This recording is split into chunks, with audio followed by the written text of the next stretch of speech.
So yesterday we had the recitation of the Mangala Sutra in Pali and also the Heart Sutra in Chinese. And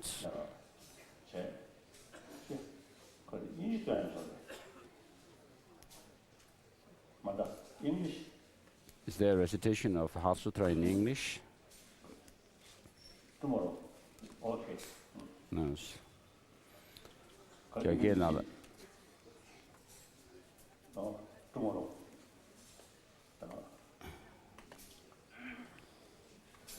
So Indonesian Heart Sutra in Indonesian will be recited tomorrow.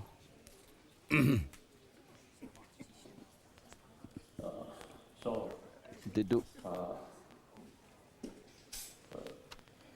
The Pali tradition that Burma, Thailand, Cambodia, Laos, Sri Lanka, and these countries, the Pali tradition kept 1,000 years, kept very well, and particularly Vinaya practice, they kept very well. Then Sanskrit tradition, China, Korea, Japan, Vietnam,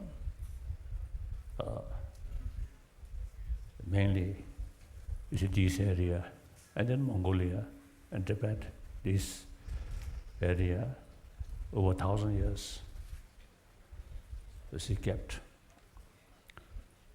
Although different area, sometimes some difficulties, but basically, the local culture, very much related with Buddha Dharma. So naturally, the people from these countries, Buddhism, they consider part of their culture, like that. So now I always say, telling, now we should be 21st century Buddhist. So we must learn, we must study. So traditionally, non-Buddhist countries, now, people who loves reasons, and they want to investigate with some skepticism. So Buddhist way of approach brings some attraction, creates some attraction. So including many scientists. Basically, they are quite skeptical about faith. But when they investigate about the Buddhist way of approach, like famous scientist Einstein, one time he also expressed Buddhist way of approach is something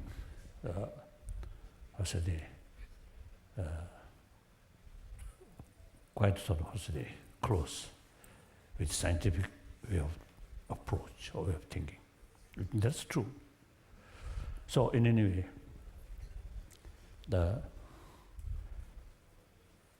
so that's why the previous, His Holiness Pope, the German Pope, he emphasizes faith and reason must go together. So he also, emphasizes reasons are important. Just recently I met some Muslim friend, some Arab area. So we just, some casual talk and about harmony among different religious traditions. we discuss about that. Then as usual, it's a question and answer. And then one person asked me, modern science sometimes creates some problem about religious faith. And I told him, if we think more deeper way, no problem. Modern science is mainly focusing the matters which we can measure and also to calculate. And also we can also rely on third person, or the observer, one, a third person, like that. So all religions, their main sort of, the point focus is not matter, but mind, emotion. So all major religious tradition, see, now I think basically theistic religion, non-theistic religion, all theistic religion, you see, they emphasize God as a creator, whole world created by God. So, what is the purpose? What is the purpose of, you see, that single-pointed faith?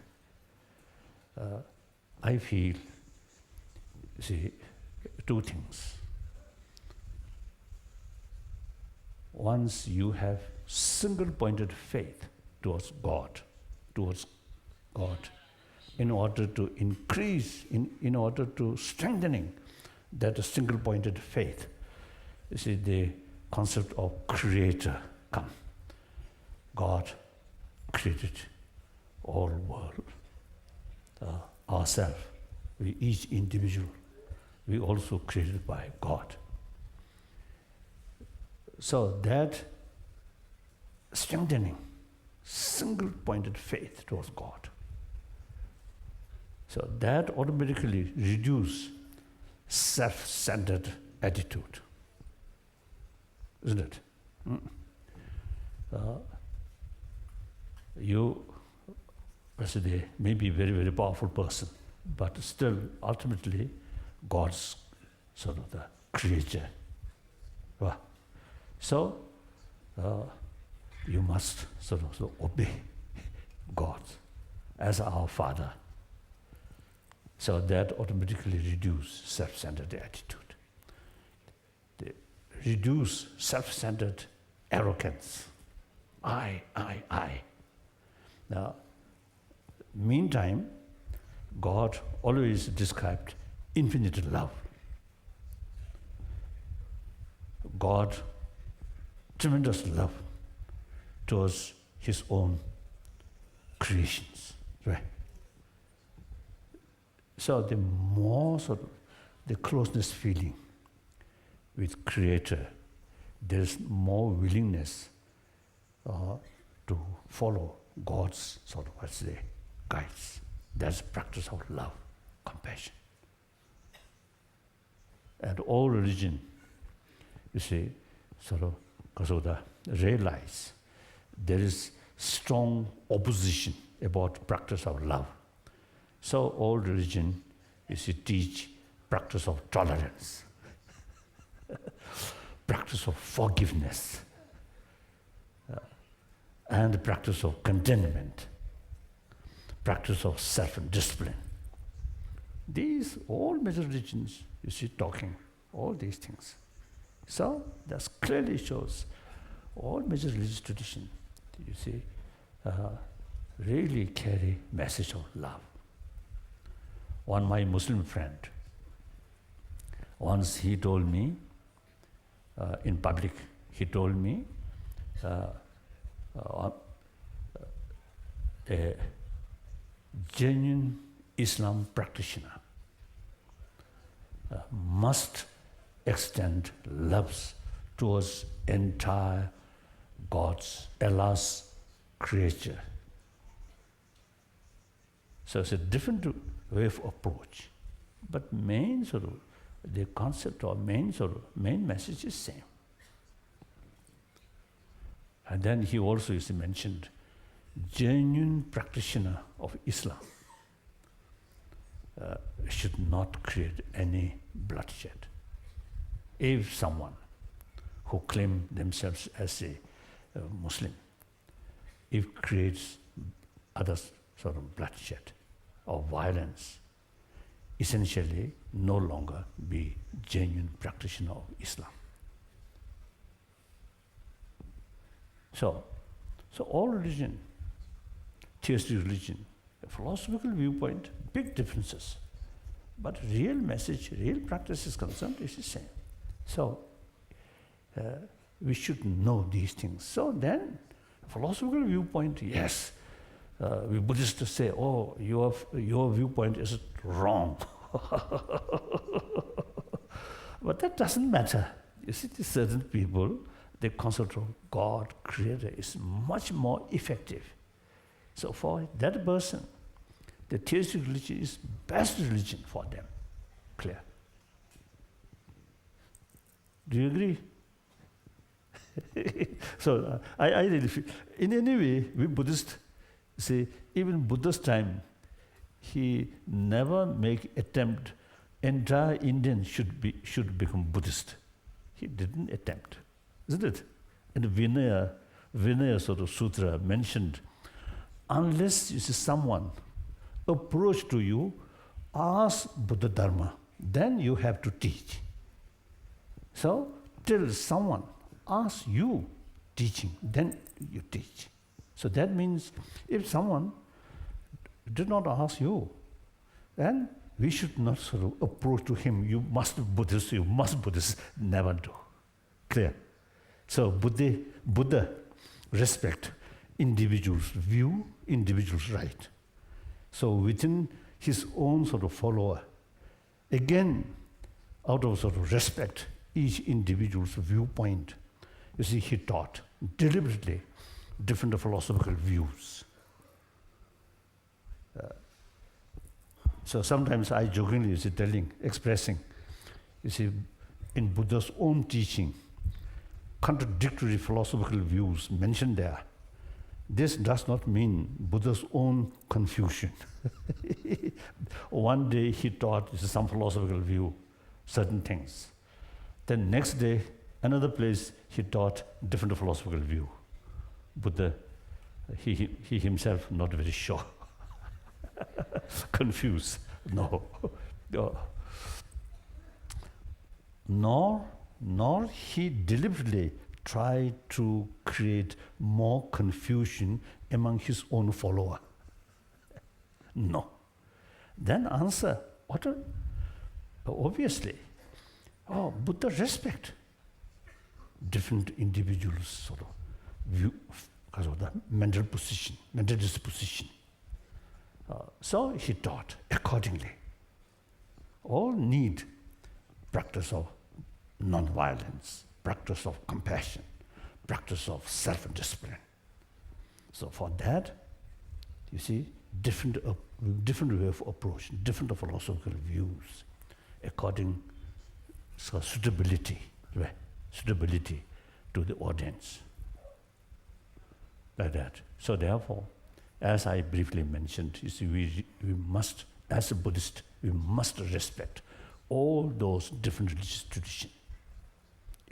It is helping humanity. So once you see we genuinely respect all the different religious traditions, then the mutual respect, mutual understanding come. Once mutual understanding develops, then mutual admiration, mutual respect automatically come. That is the basis of religious harmony.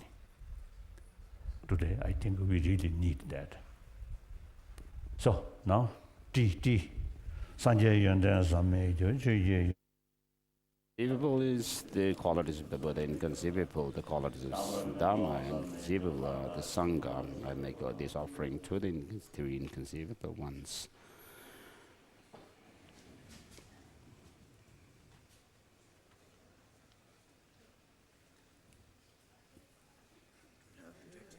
You have it, you have it. I don't need.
Oh, yeah, that is on.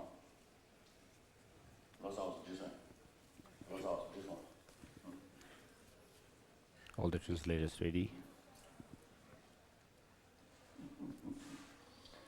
Oh, yeah, that. That's a good thing on the true. So in this world, perhaps we could say, amongst the religious traditions, there are those which have some philosophical explanations, backgrounds, and then there are others which do not have such philosophical backgrounds. Nature, such as religions which worship nature and so forth, like sun, moon, and so forth. So amongst the ones which have philosophical backgrounds, there are theistic and non-theistic schools. And then within theistic religions, there are those which accept only one God, like Allah, in the case of Islam. Or there is the belief in Trinity, Father, Son, and Holy Spirit. Of course, they have, basically they are same, but there are small differences between these And then within the non-theistic school religions, there are those who assert moksha, liberation, and those who do not assert it. In certain non-Buddhist school religious traditions, such as Sankhya and Jainism, do accept moksha.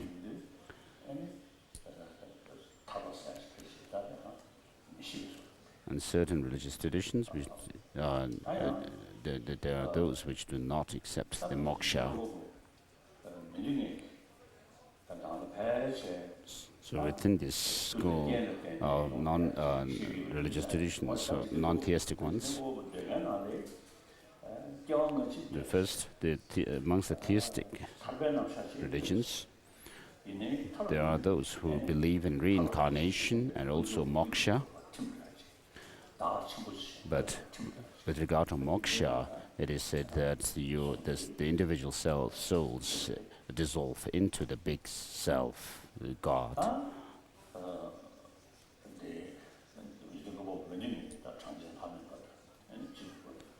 And then the non-theistic Sankhya school, Jainism and Buddhism believe in causality, law of causality, that things come about only through causes and conditions. And so within this, there is also the teaching on karma.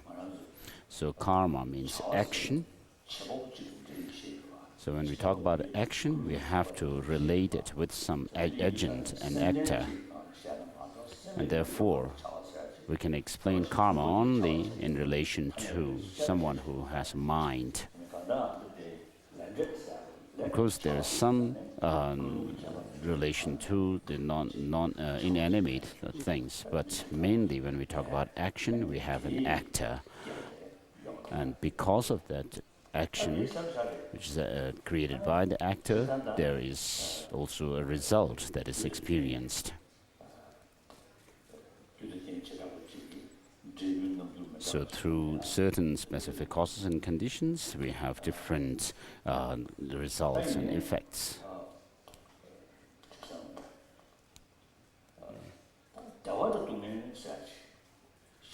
And then, when we talk about pain and pleasure, as we had already talked yesterday, it has to do with the mind. So the results, which are pain and pleasure, we have to find its cause within the continuity of the mind.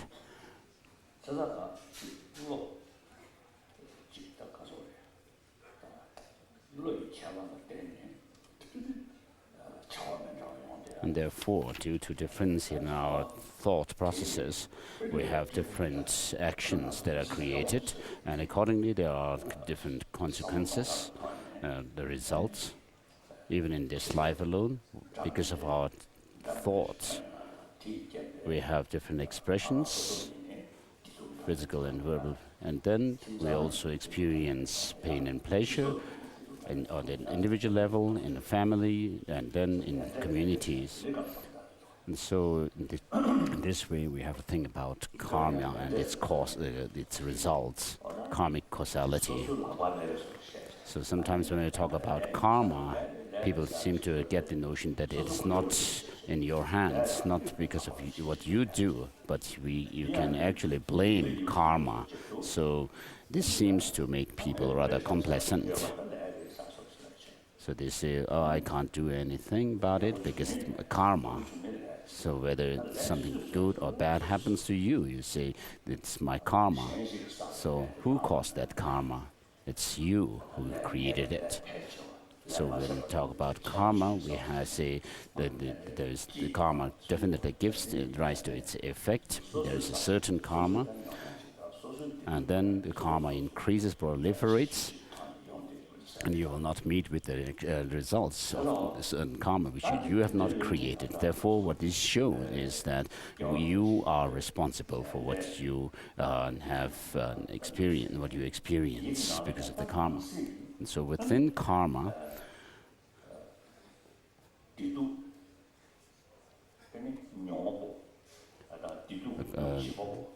we have an experiencer of the pain and pleasure, and then the one who creates these.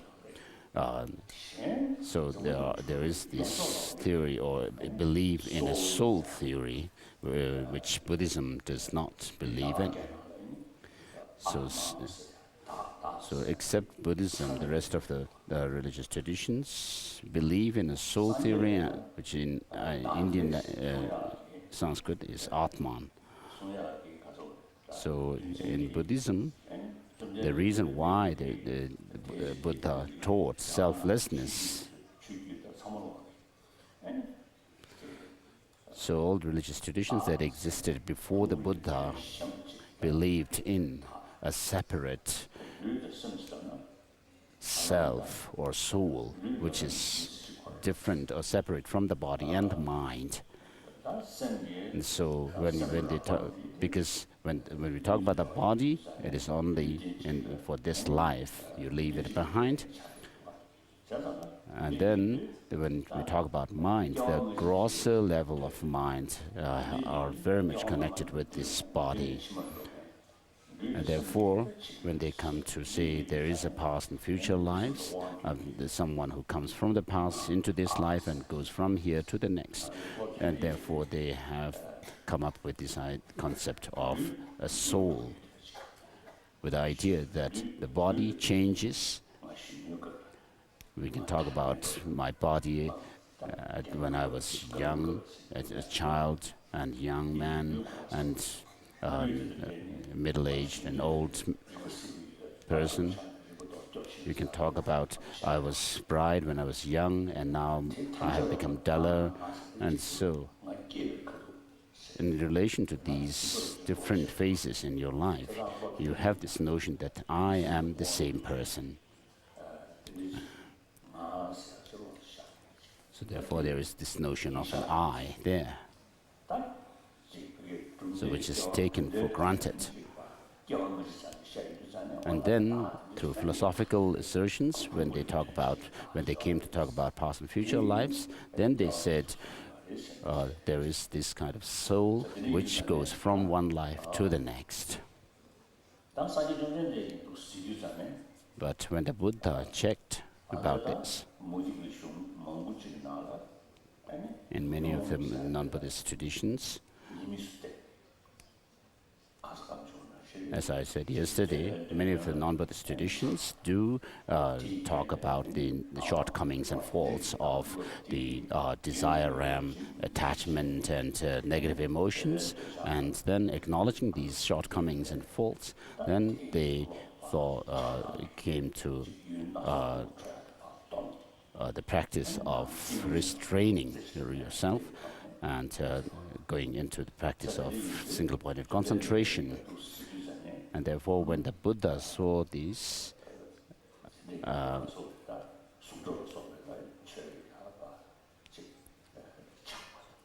the attachments in relation to sights, sounds, and so forth, and then aversion towards others, he said the root of all these, attachment and aversion, come in relation to oneself.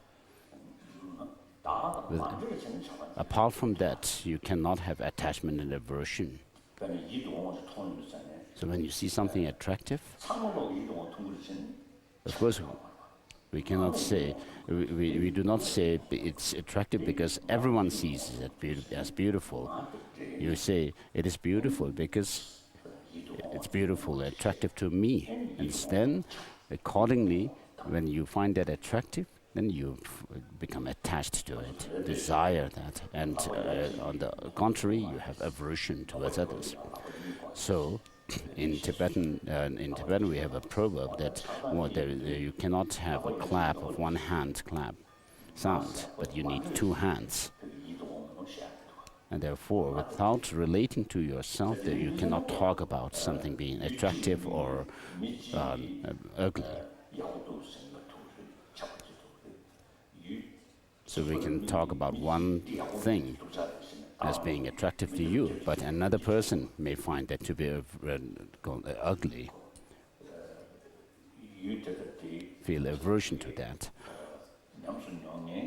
And so, in relation to the person who experiences the beauty or the ugliness, and otherwise, we talk about beautiful attractiveness and unattractiveness in things. Apart from that, there is nothing, no attractiveness and unattractiveness as such. And therefore, the stronger the sense of I you have, then the stronger your attachment will be, the more intense. So there are people who are very selfish and very stubborn. And so even when you crack jokes at them, you have to be very careful with such persons sometimes, because they could get very irritated. They would be very irritated. On the other hand, we have other people who are very jolly, and you can crack jokes, any kind of joke, and you will not hurt the person's feeling. And therefore, the stronger the sense of an I, the stronger your attachment and aversion will be. And so the Buddha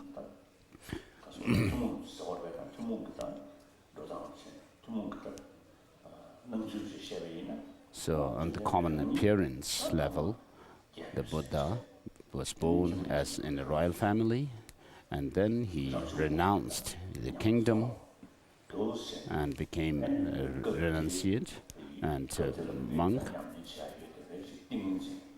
And then he went through concentration practice.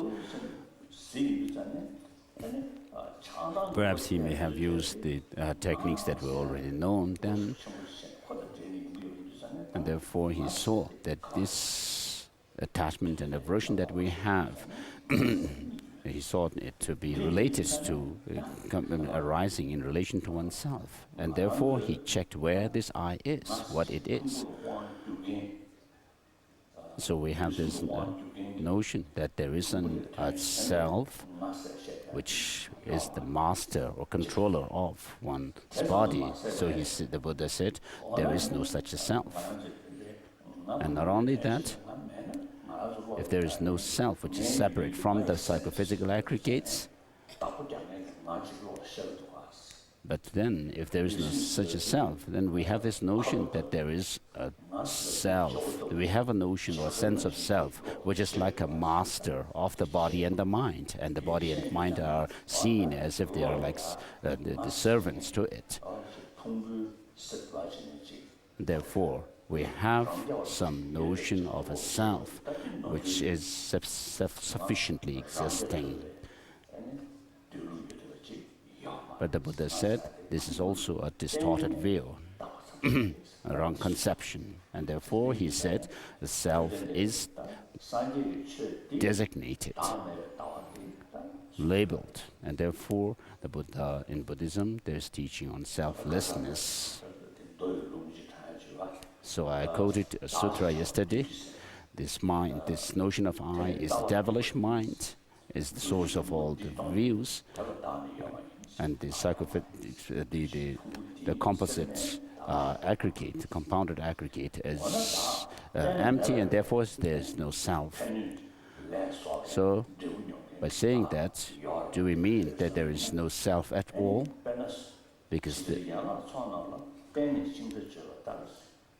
and the Buddha said, just as the chariot is designated on the basis of its parts put together,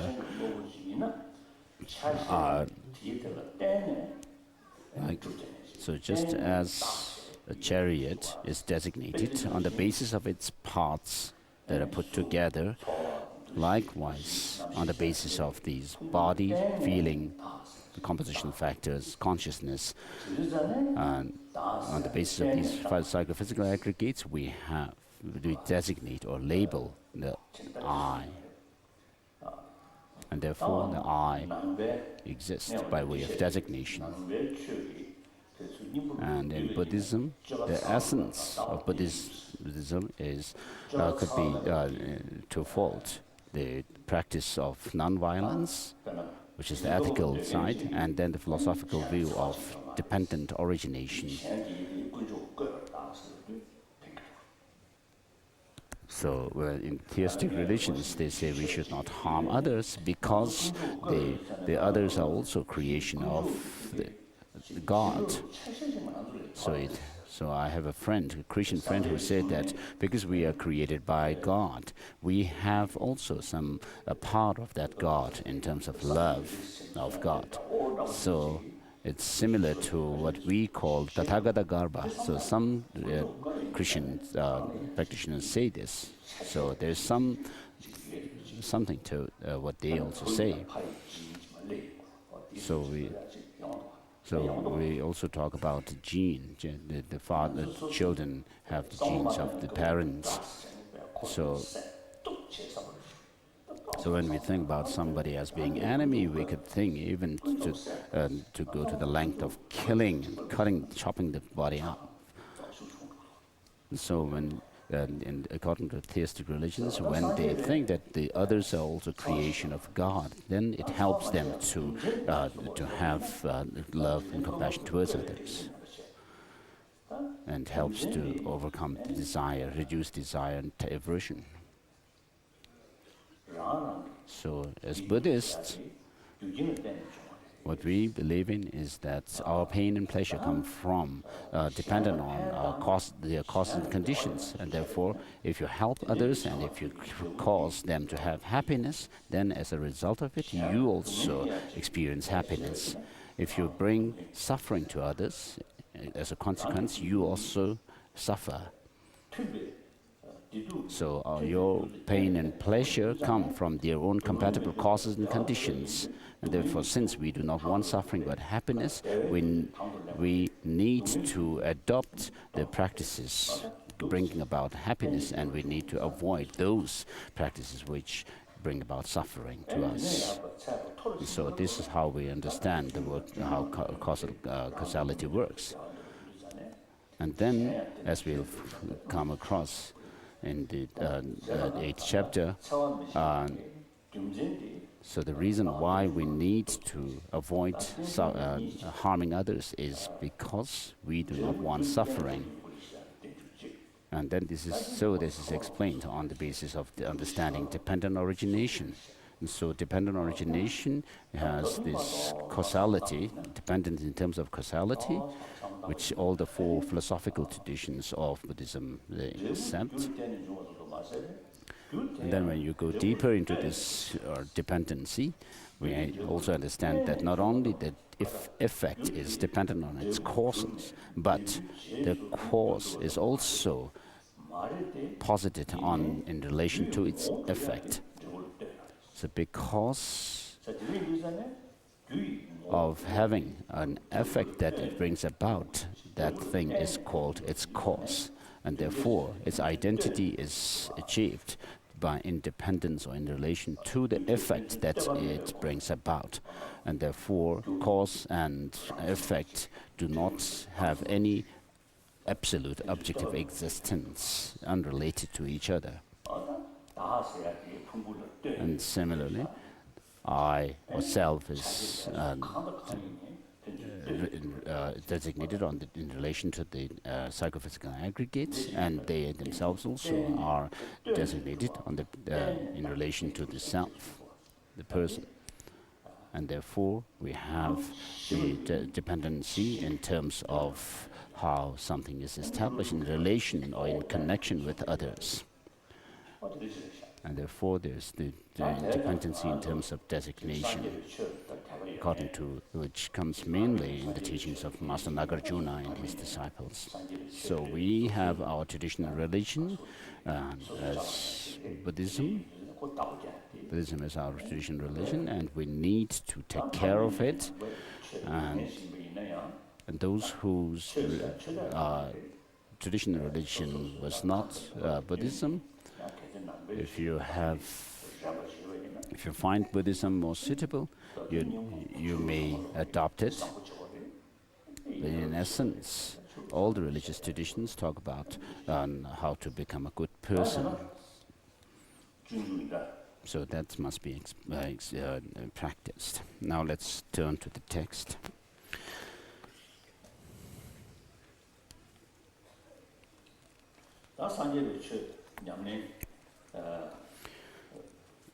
So when it comes to practicing Buddhism, as I explained yesterday,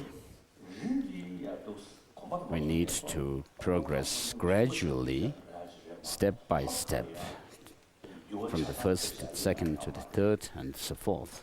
You cannot make transformation all of a sudden.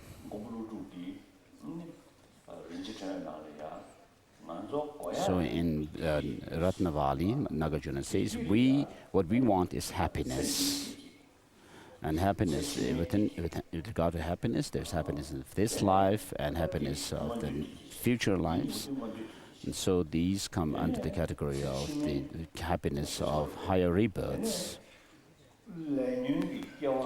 And then, with regard to reincarnation, when you overcome all the rebirth as a whole, by overcoming the which are brought about by karma and delusions, then we have liberation, nirvana. And then there is also full perfect enlightenment of Buddhahood when you overcome all defilements that are within the mind stream.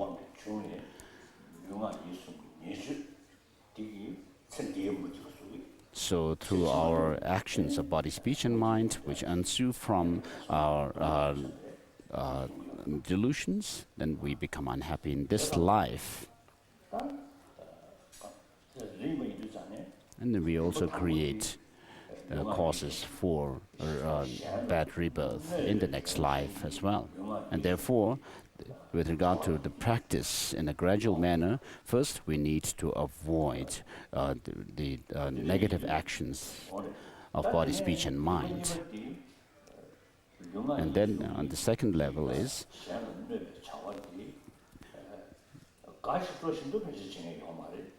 so nobody really intentionally or happily indulge in the bad actions of body, speech and mind. So why this happens is because of our ignorance. And therefore, the second level is to overcome attachment and aversion based on ignorance. And so, the second level is to try to attain nirvana or definite goodness.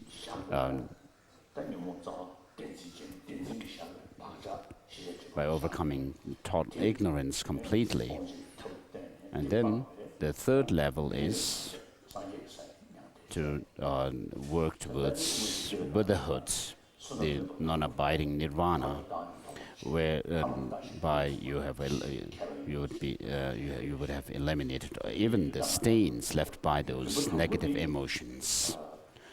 So this is how, in the 400 verses, Aryadeva says. And so, first you avoid the 10 non-virtuous actions, 3 of body,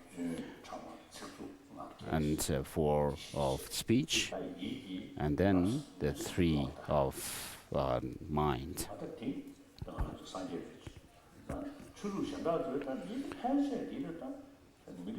So these 10 practice of 10 virtuous actions or avoiding 10 non-virtuous actions seems to be there in all the religious traditions, of course, except with a difference in regard to the 10th non-virtuous action, which is wrong view, which could be explained in accordance with the different traditions. And therefore, first we need to practice the morality of avoiding the 10 non-virtuous actions.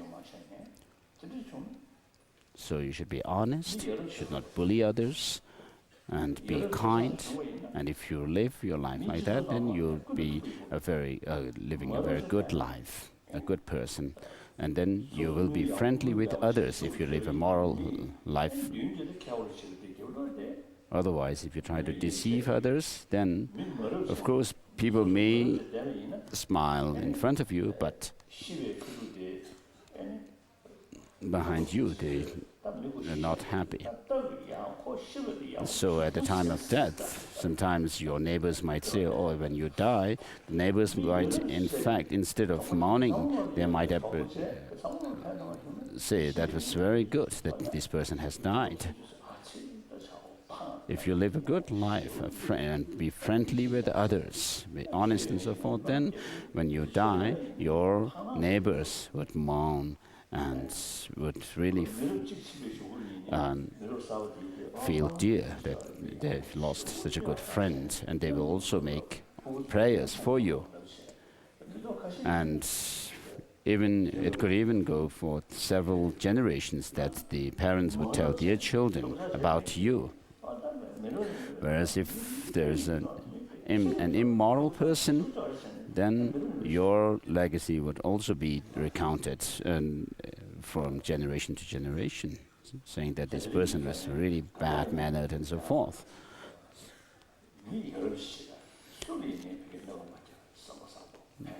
And so, if you live a moral life, be kind to others, and the best is to help others, to benefit others. Even if you can't, at least do not harm others. So if you do this, then you will be living a good life. So if you live a good life like this, then it's quite sure that you will have a good rebirth in the next life.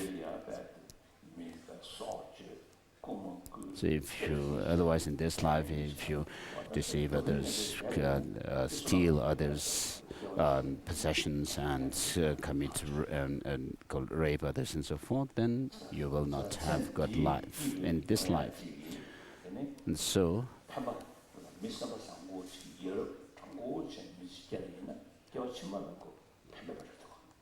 if you live a good life in this life, with kindness, with kind heart and so forth, it will help you in the next life, surely. And so Aryadevas 400 verses says, first, avoid the non-meritorious actions, and then in the middle, get rid of this self-grasping, which is talking about overcoming all delusions, negative emotions. And then he says, in the end, destroy all distorted views, which means to realize emptiness, which is to be ascertained through innumerable reasons, and then reach the state of Buddhahood through that. And therefore, this is like a summary that we should keep in mind. And so, with regard to the orderly manner, systematics of practice, Master Adisha wrote The Lamp for the Path to Enlightenment. And within that teaching on it, he has taught the paths or practices pertaining to beings of small capacity, which is to say, to get rid of the preoccupation and attachment to the pleasures of this life. And then at the second level, we have the teachings pertaining to beings with intermediate capacity, which is to say, to even overcome the attachment and ignorance which bring about samsaric existence, to go out of samsara. And then we have the practices pertaining to the beings of great capacity. And so these three do not mean that we have three separate practitioners as such, but even a single individual can do all these practices in a sequential manner. So it applies to an individual. So we need to know how to overcome preoccupation with the pleasures of this life and preoccupation with the pleasures of the next life, and then cultivate love, compassion, and bodhicitta and so forth. And so we need to know these paths,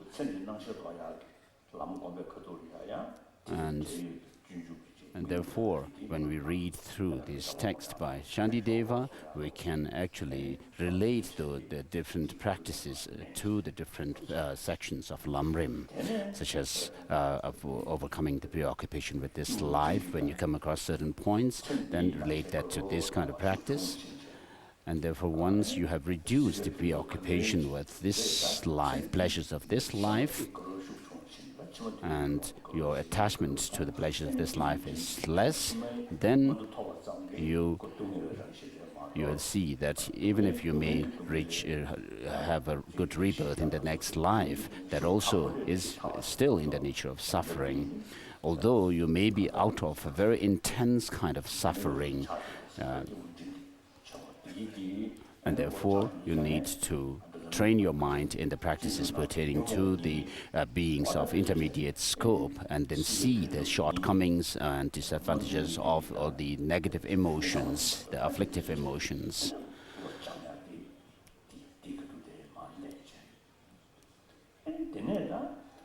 And relate those practices that are given in this Bodhisattva Charya Avatara to this stage of practice. And then, once you have developed this wish to go out of samsara, then the next step is to develop bodhicitta to help other sentient beings. And then, as with regard to cultivating bodhicitta, you do the 7-limb practice found in this text, and then you will cultivate or generate bodhicitta. And once you have generated bodhicitta and you feel that you will be able to engage in the bodhisattva practices, then you should go do the same by using the lines in this text. And then, once you have develop these experiences, these aspirations, then you can also go into Tantra when you are ready with the common general path. Then you can go into Tantric practice. So in this way, Master Atisha actually wrote the lamp for the path to enlightenment, giving these practices in a sequential manner. So if you know this broad framework within which you can fit the Bodhisattva Charya Avatara, then it will be very helpful when you read through this text. So we have these kind of practices, sequential and called systematic practices in the Shiksha Samuchaya by Shantideva also, but when you want to do practice in a sequential, systematic, and orderly manner, then you need the Lamrim tradition. So we are on page 95, I think, verse number 38.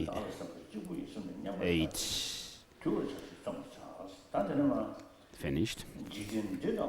Verse 39, both in this world and the next, desires give rise to great misfortune. In this life, killing, bondage and flaying, and in the next, the existence of the hells.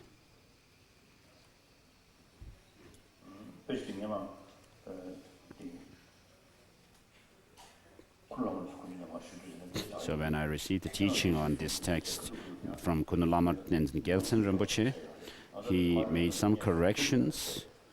So in the Tibetan, there is this word which means you will achieve the hell realm and so forth in the next life. But he says it should not be achieved, it's just being there.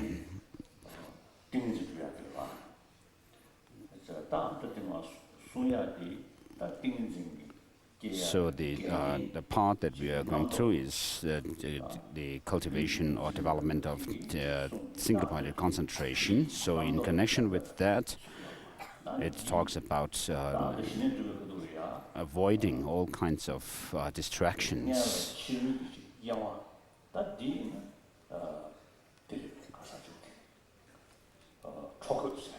So with regards to distraction, which are obstacle to single-pointed concentration, there are two main things. One is excitement and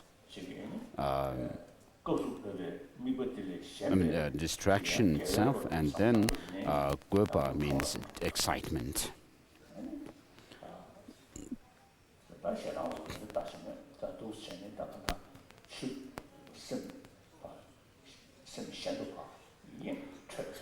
So when your mind goes to a certain other object, you need to bring the mind back to your focus. And so distraction obstructs the mind from staying on the object. And so even though you may be able to stay on the focus that you have chosen, there is another obstacle, which is laxity, and then there is mukbang, cloudiness of mind. So where you are not clear about what you the object. So get rid of cloudiness. So even if you may have cleared yourself of this cloudiness, but then deep in your meditation, you may still have some degree of laxity. And so when you wish to develop this single-pointed concentration, this shamatha, your mind needs to be very alert.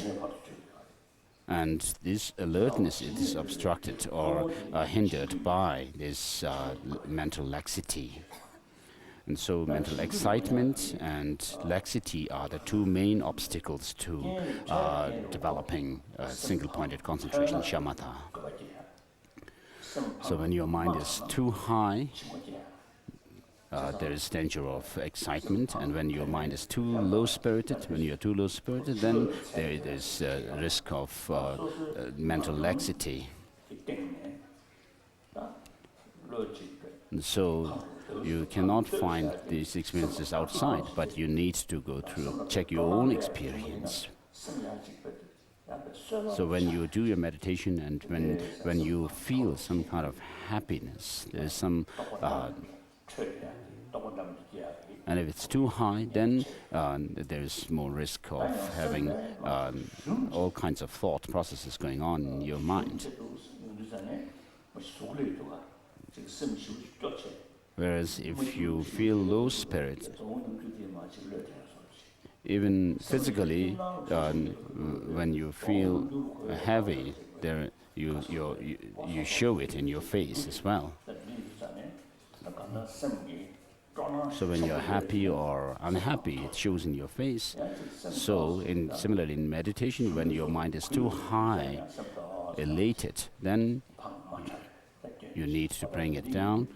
And then when it's too low spirit, you are too low in spirit, then that also serves as obstacle to your development of single-pointed concentration. So you have to find the balance. Always be alert whether these two obstacles are befalling you or not. So sometimes we are not very serious in meditation, and we are not really checking whether these are happening to us or not. So although sometimes when you meditate, you may feel that your mind is focused, but then if you feel some kind of a laxity there, slackenness in your effort, then you need to come out of that, because then if you go too far into it, you will accumulate laxity. So I have some friends who have done 3-month retreat. They have, of course, it's very good that they have really worked hard during that period. And they have told me that they stayed in this meditation, and after coming out of this meditation, 3-month meditation, they found themselves to have become duller. Whereas they used to be very bright, they could understand text better, it had decreased. So what has happened is perhaps laxity had accumulated in them. Although they may have thought that they were able to stay focused in their meditation while doing recitation of mantras and so forth, their mind was not so alert in those situations. And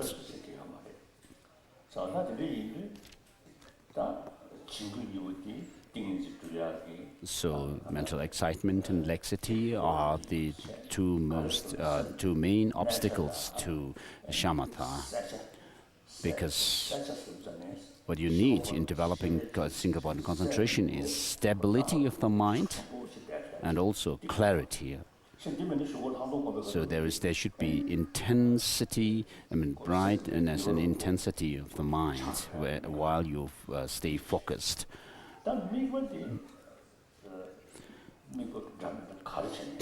So with regard to the object that you choose, it can be anything. So in the initial stage, you should focus your mind on the in and out breath. Just focus your mind on the in and out breath alone. And we talk about the image or reflection of in the meditation, concentration. There's no such difficulty when you focus your mind on the breath. So because it's not a very subtle focus object, nor is it as other objects like sound and sight and so forth.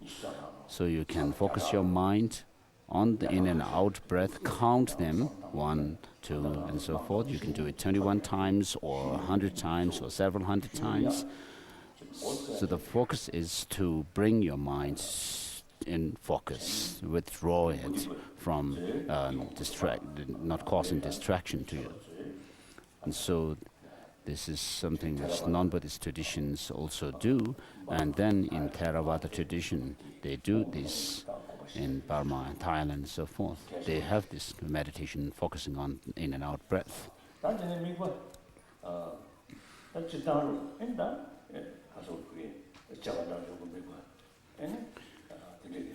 And then there are other focuses that you may choose. There are objects for doing analysis.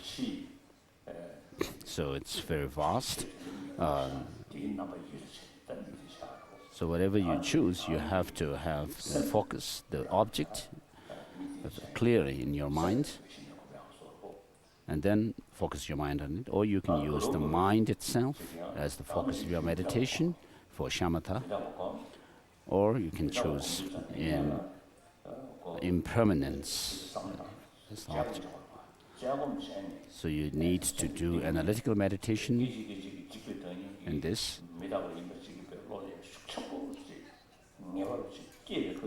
When you are certain that things are momentarily changing, that they are disintegrating momentarily, when you find certainty in that, then conviction, you draw that conviction that things are momentarily disintegrating, then you focus your mind on that without doing analysis. So first do analytical meditation and then focus your mind on it.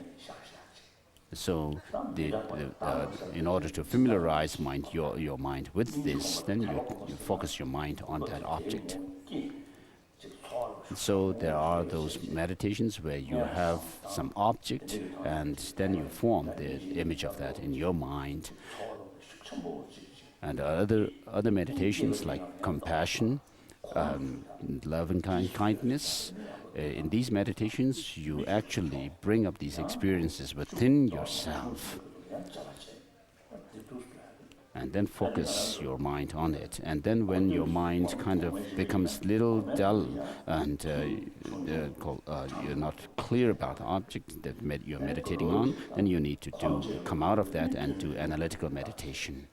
And then with regard to the duration, in the beginning it should be short, and then as you become more and more adept, you need to do longer durations. So maybe you can do 4 times a day in the morning, then in the afternoon, and at dusk.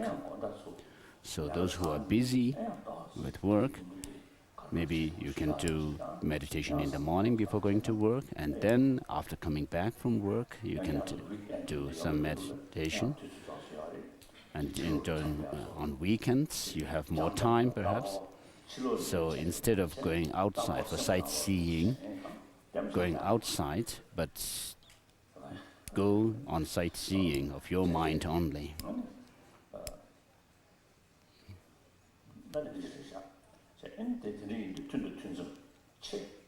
And so you need to divide your time between the meditation session and the in-between sessions, the post-meditation sessions.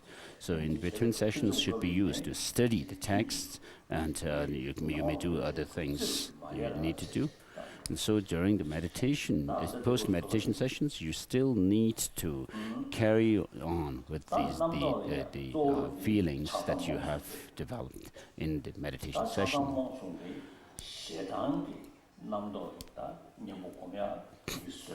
And then, with regard to the meditation, we have the attachment, anger, and ignorance. These are the main obstacles.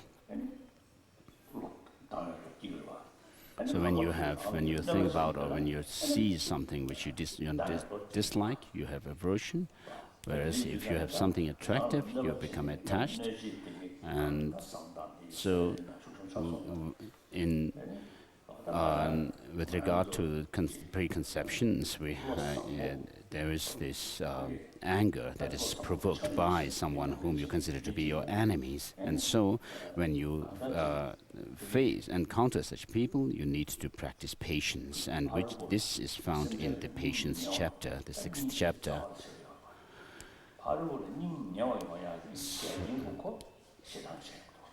So anger actually causes us to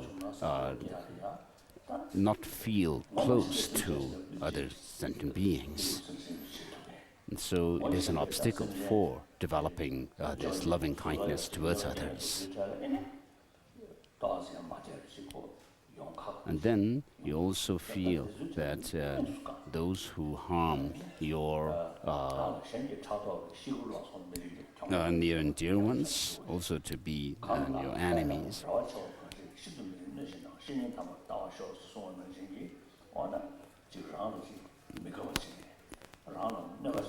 And so, as it is said in the 8 verses of mind training, you should practice patience and feel those sentient beings who cause you harm dear to yourself.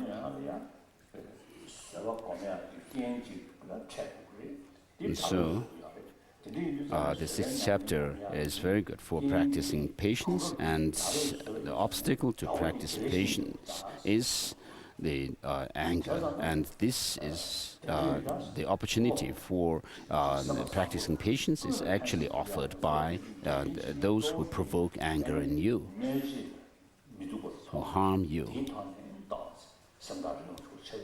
So because you feel distant from them because they harm you or hurt you. But instead of feeling distant from you, you should feel them to be very kind to you because of giving this opportunity. And therefore, the chapter on patience is very important because it teaches us that our enemy is our teacher, spiritual teacher.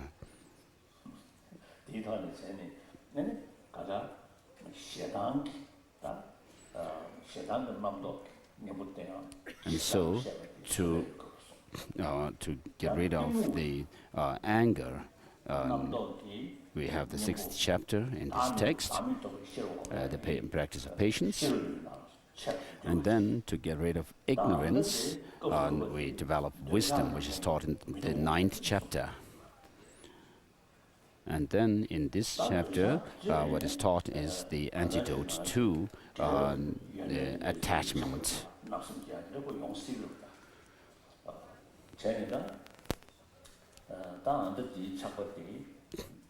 So we may develop attachment towards things which are good.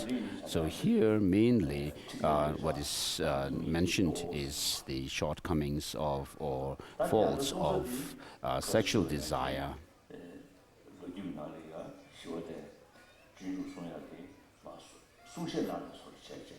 So as you said yesterday, and this text was taught in a monastic community by Master Shantideva on one of the bi-monthly confession sessions, confession days. And so it was taught to monks. And therefore, in order for the monks to avoid the attachment to, in relation to the women, it shows the shortcomings or the faults of the body of a woman. And so now you have to switch it to, when you switch it to female practitioners or female nuns, then when they do this meditation, they have to switch their focus on the filthiness of the body. So I have a friend who says that she didn't like Master Shantideva because Shantideva despises women too much. And so she was a feminist. And so she talked about that Shantideva was male chauvinist. And so that's not the case. Because this teaching was given to monks, he mentions the faults of a woman's body, whereas for practitioners who are women, they should think about the faults of the men's body. So verse number 39. So there are desires in relation to our body, our wealth, and our near and dear ones. So even in this life, when we become angry, it's actually because of our attachment to something. And then the political crises that happen in different countries and conflicts are happening because of attachment, and therefore which gives rise to such anger and hatred, because you are attached to one's own side. And then you think your side and yourself, whatever you do is the best. And then when somebody else does something else which is against your wish, then you become angry. And so whether it's on an individual level, or family level, or community, or the problems of 7 billion people, they are because of our attachments. And so if we let ourselves be carried away by this attachment, then we will cause ourselves misfortune in this life, and in the next lives we will be reborn in animal realms or hell realm and so forth. So, in other words, if we let attachment rule us, then we will suffer. And so all this is because of attachment. And then we have attachment from male and female that have attachment to one another. So verse 40, for the sake of women, many requests are first of all made through go between all forms of transgressions, even notoriety, are not avoided for their sake. I engage in fearful deeds for them and will even consume my wealth, but these very bodies of theirs, which I greatly enjoy in sexual embrace, are nothing other than skeletons. 42 finished. And so when we have marriage ceremonies or arrangements for marriage between girl and boys, and there are many things go before the actual marriage. So whether you are a man or woman, if you think about the body to which you are attached,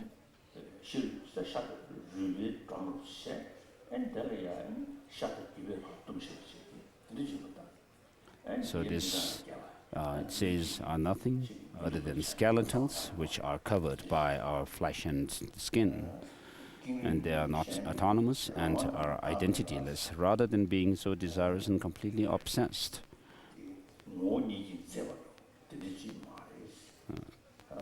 So the beauty that you see doesn't have any objective existence.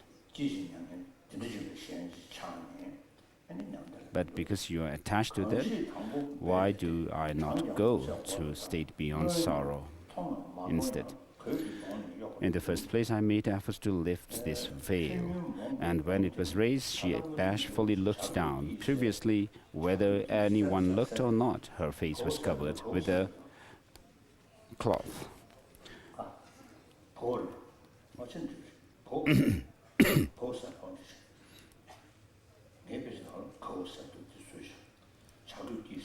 Yet now, why do I run away upon directly beholding this face, which disturbs the mind as it is being revealed to me by the vultures? Previously, I completely protected her body when others cast their eyes upon it. Why, miser, do you not protect it now, while it is being devoured by these birds? So, in regard to the spouses, whether you are male or female, when somebody else looks at your spouse, you become angry, but this very body to which you are attached is the same body when the person was alive, and therefore there is nothing to be attached or desire about. Since vultures and others are eating this pile of meat that I behold, why do I offer flower garlands and sandalwood and ornaments to that which is now the food of others?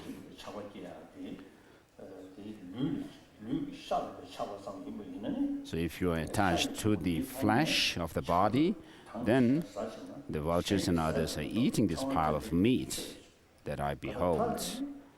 Why do I offer flower garlands, sandalwood and ornaments? So in the end, this very body becomes fuel for fire, or it is eaten by vultures and others. They become food for others. So to that which now the food of others. So you have held such a body to be very dear. If I'm frightened by the skeletons I see, even though they do not move, why am I not frightened by walking corpses, which are moved around by few impulses, although I'm attached to it? When it is covered with skin, why do I not desire it when it is uncovered? So when we see zombies, we become afraid. We're scared of them. But so while people move around as they are alive, in reality, what we see is like people who are like zombies.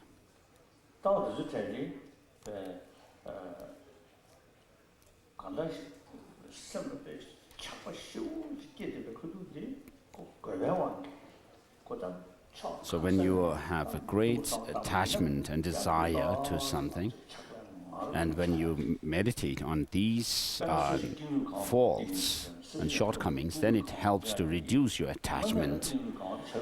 Of course, when some meditators visualize that the whole land is filled with skeletons, this helps them to overcome their desire and attachment. When the desire and attachment are very intense, when you meditate on these helps.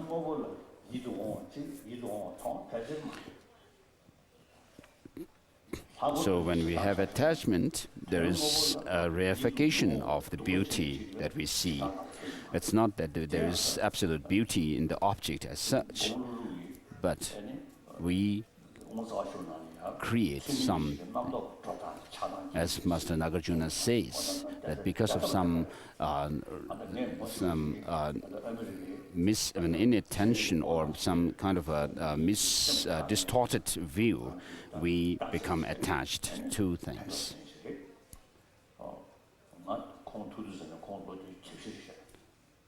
So I have Aaron Beck. No. So I know one scientist, a psychiatrist, the father of modern cognitive therapy, Aaron Beck, told me that when people become angry at someone,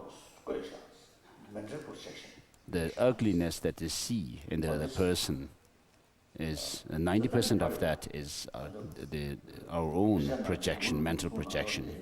He said that.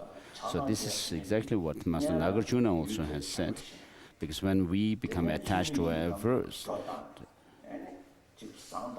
first we hold on to some absolute beauty or ugliness, and then we exaggerate the beauty and ugliness.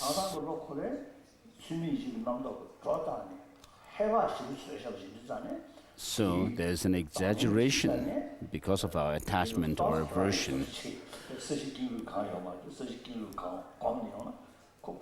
So just as these attachment and anger are exaggerated ways of looking at the two objects, likewise, if we also do meditation on the whole land being filled with skeletons, it helps.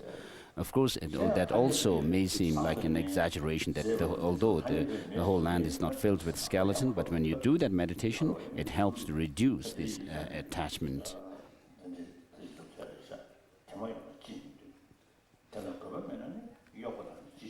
Okay.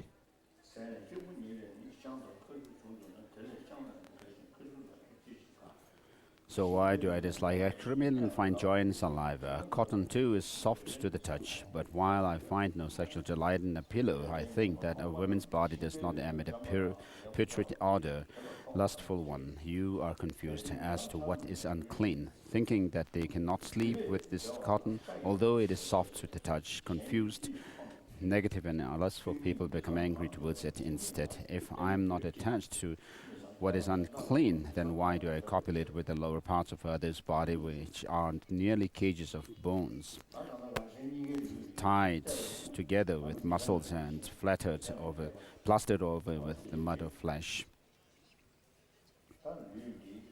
So this body is shown as being full of filth.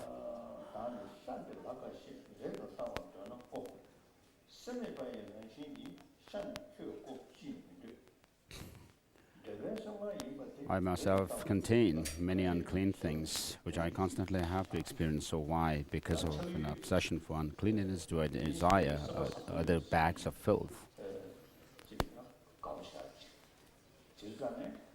So when someone is kind to you, of course, we become we like them, and then we become attached to it. But then the mind of the other person cannot be touched or seen, but we become attached to the body of the other person. So what is more important is the mind.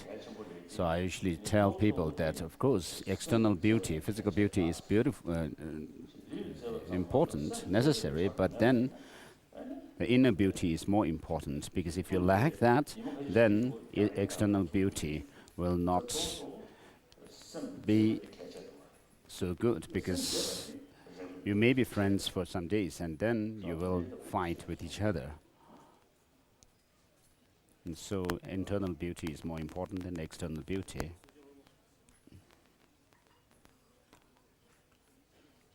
So sometimes how teasing those young ladies who spend a lot of money for what called cosmetic. So there is a physical beauty. The physical beauty, no question, important, but more important is inner beauty.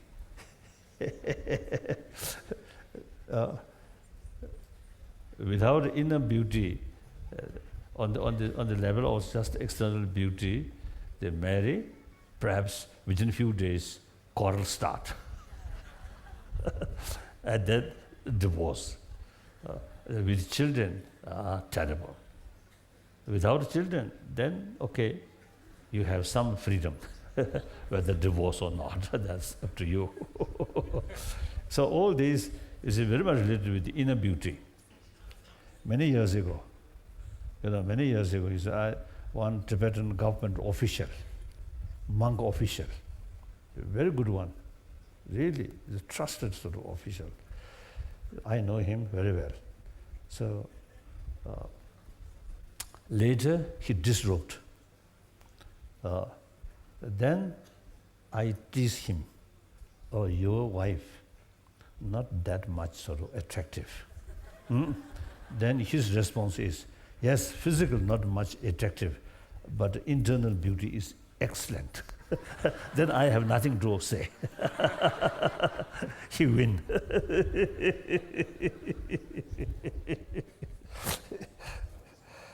So, what a dirisha.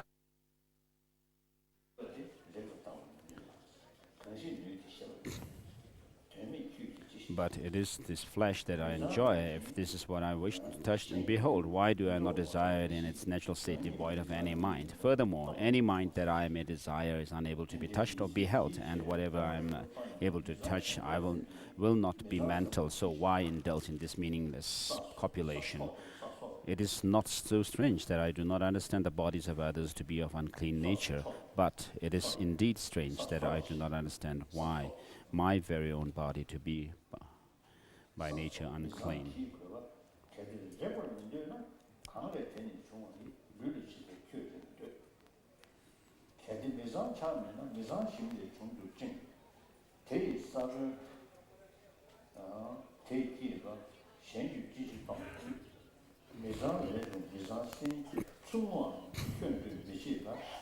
Having forsaken the young lotus flower,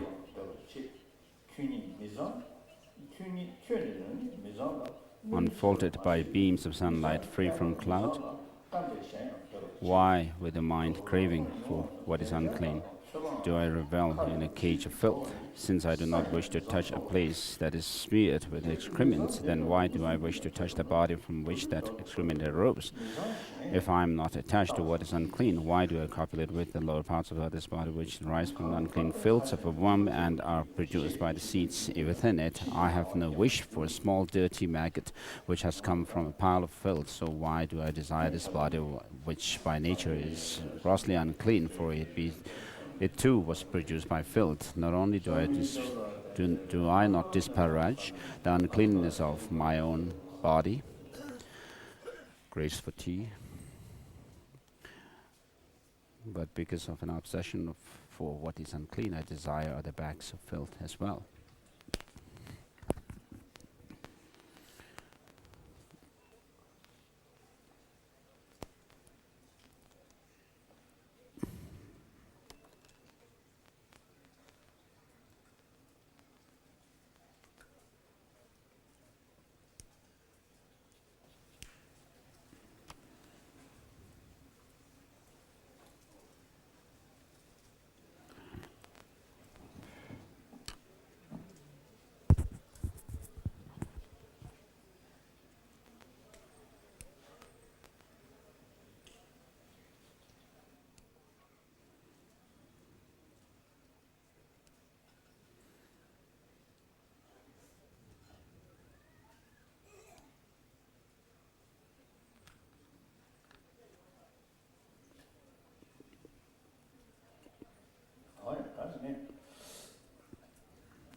So verse number 64 finished.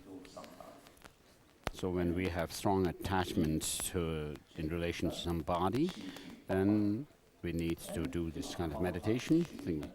You need to open the body. First, take out the skin, take off the skin, and you'll see all the flesh and veins, and then you further open the body, you'll find the bones, skeletons, and then inside it the bone marrows. And when you are attached to a beautiful face, 근데 이게 원수의 관습이더라. if you do this kind of meditation, opening up the body, open the head, take off the skull, and if you take skull off, then you'll see something which is really repulsive. And then when you go inside the body, you see the organs and then the intestines.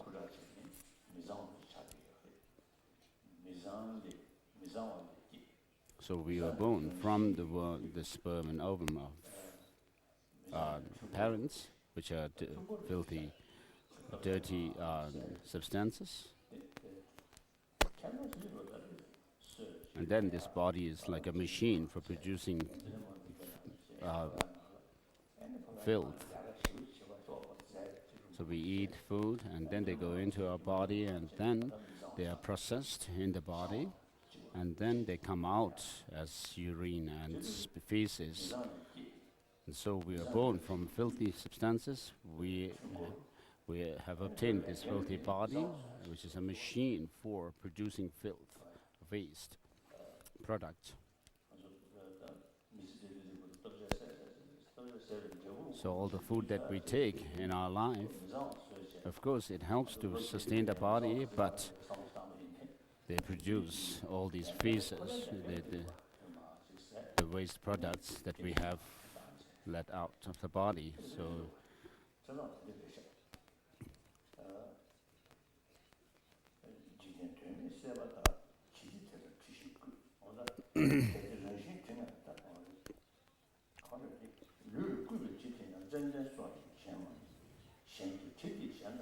in the sense 65,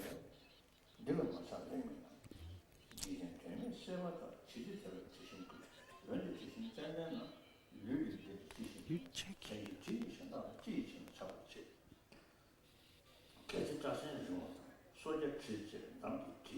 Okay.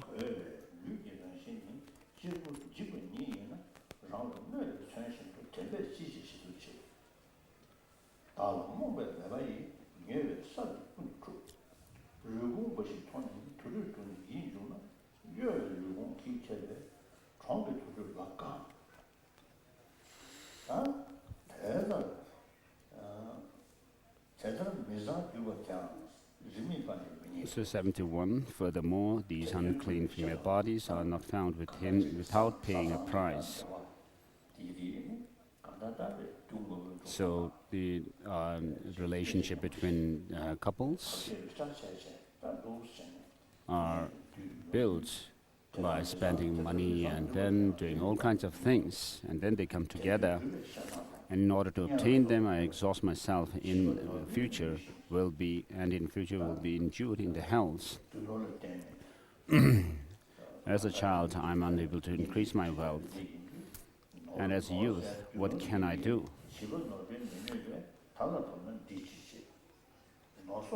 So by acquiring wealth, then you find some spouse.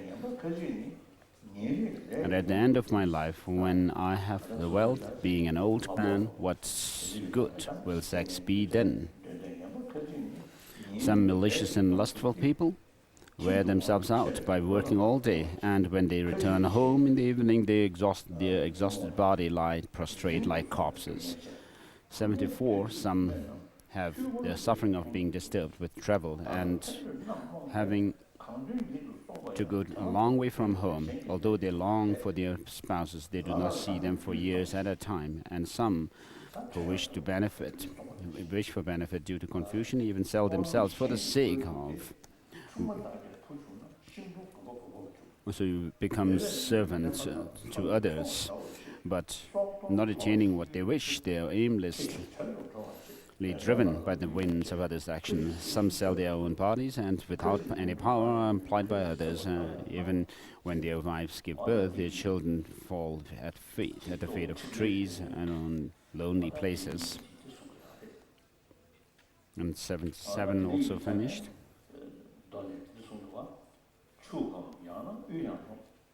So in the sutra, whether you are wealth or poor, 힘든 내부에는 다 wealthy or poor, 소소지다. living in a household life, living a household life, you need to take care of your spouses and also the dear relatives, and you are in lots of trouble sometimes. So although you may not discriminate against others and to take side of your near and dear ones, but you sometimes get involved in troubles. And then after marrying somebody, you'll maybe give birth to some child, and then the child will grow up and get a good education, and then marry somebody, and then you will again have family relations with the boy or the girl's family, and then so as a householder you have problems when you have children. All kinds of problems arise because of children, and when you have no children, again also there is some problem. And so the monastic life of monks and nuns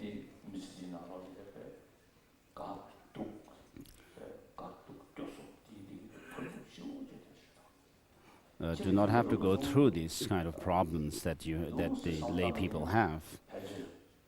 So lay people go through all kinds of ups and downs. There's happiness, sorrow, and then in between feelings. So the monks and nuns do not have to go through this, and therefore there is praise of celibacy in the sutras. And so the monks and nuns should contemplate these and become joyful in keeping their vows.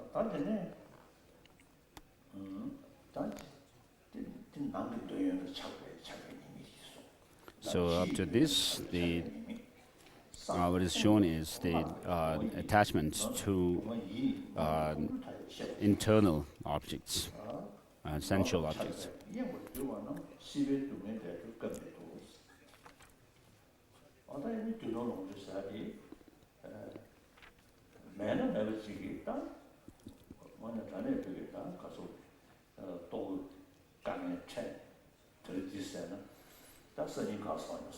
So sometimes people are so poor that they do not have enough food that lasts for days. So they may have something to eat and drink today, but they are concerned what would they do the next day. There are many people like that in Africa or India or in China. It seems there are lots of problems in remote places, and then there's a problem of overpopulation. So at the end of this century, it is said that the population of this earth would be 10 billion. Due to global warming.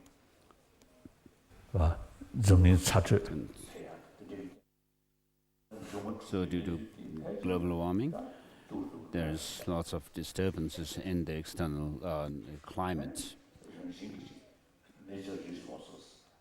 And then the major resources also, we have insufficient major resources. So the world, firstly, I think population increasing, major resources are becoming some. So we have there are some indication now, the limitation is one way. Then, due to global warming, the natural disaster seems increasing. So now I think 7 billion human beings now should think global level on the basis of some kind of sort of sense of oneness of 7 billion human beings.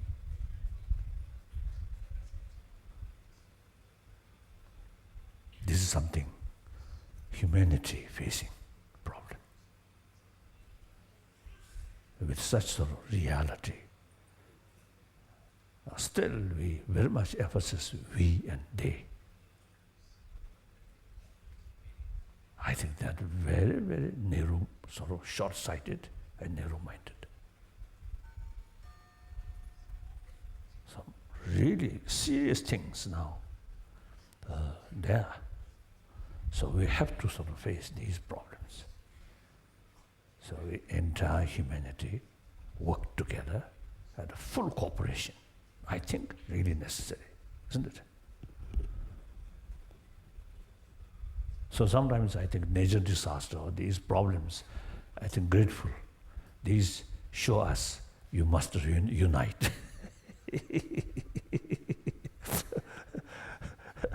The strong concept of we and they, that outdated now.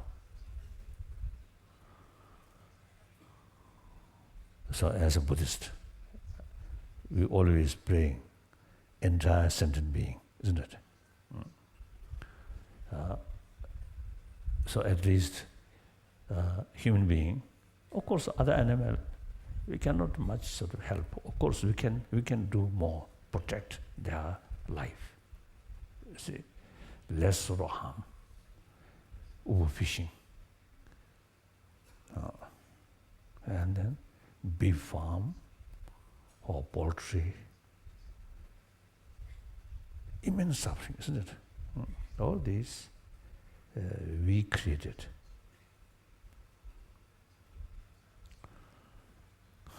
So the key thing is we human beings sort of mind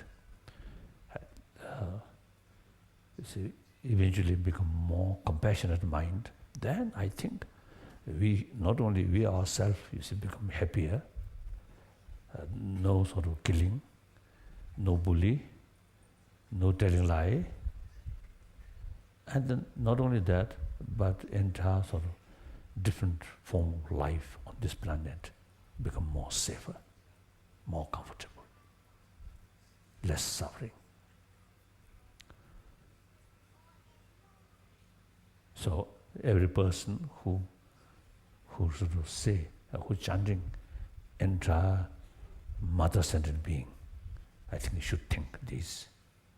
Then we become more realistic.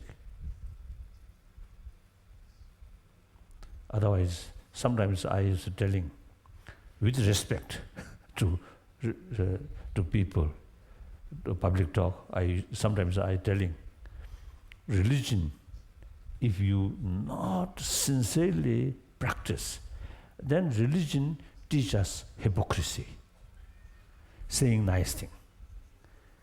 In real daily life, not much differences, isn't it? So we should be honest, truthful, compassionate. This not just because of the point of something holy or something. It's now we really need that. Everybody wants a happy life, peaceful world. Who destroy? Who are destroying? Destroyer of peace. Not sky, not space, not these vegetation, but our mind. So logically, the peace means we must develop peace here. Peace will not come from outside. And also I often used to telling people, peace will not achieve through prayer. If God or Buddha have full ability to bring peace, then I think 1,000 years on this planet must be very peaceful. So peace must develop through action, through motivation. Okay, that also is a part of practice of Bodhicitta. So,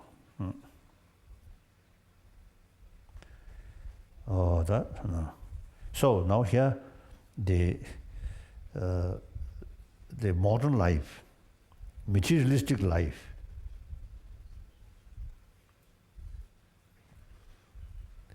so sometimes you see create more problem. The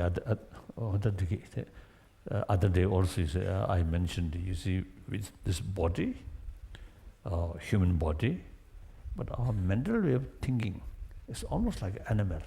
Just we totally relying on sensorial experiences.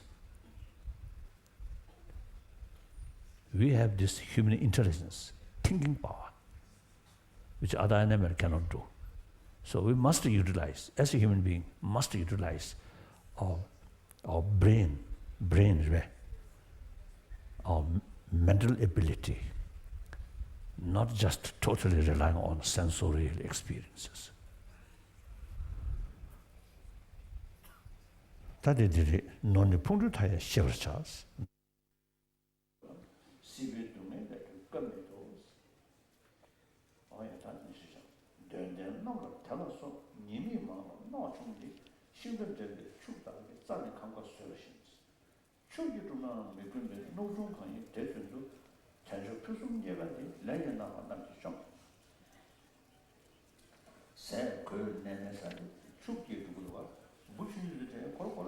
So with regard to food, shelter, and places to live, even the insects need them, and they do work hard to achieve them.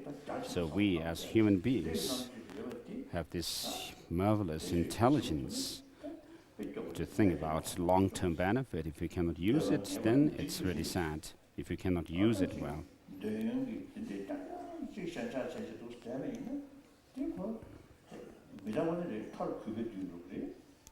So some lustful people even cut their bodies, others impale themselves on points of sticks, some stab themselves in with daggers. So if you live your life in a bad way by bullying others, by cheating others, and in the worst cases killing others, and live your life like that, then you will be suffering in the next lives as well. Due to the torment involved in collecting it, protecting, and finally losing it, I should realize wealth to be fraught with infinite problems. Those who are distracted by their attachment to it have no opportunity to gain freedom from the misery of conditioned existence. In the same way as animals drawing carriages are only able to eat a few mouthfuls of grass, likewise desirous people have many disadvantages such as these and little profit. And since even animals cannot obtain this little profit, those who are pained by their previous actions waste this leisure of endowment so difficult to find for the sake of something trivial that is not so scarce. The object of desire will certainly perish.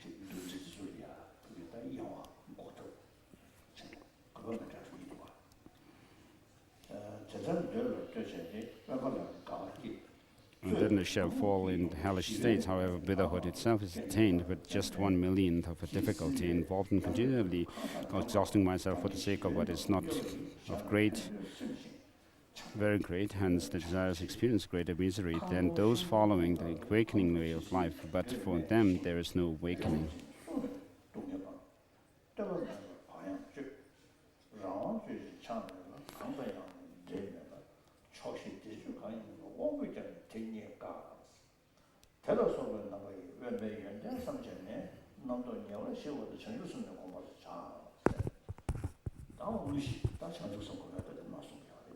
So from verse number 83 down, it shows the practice or cultivation of bodhicitta. So we say that education is very important, which means that we acknowledge that if we do not have education, if we lack knowledge, then it is to our own disadvantage.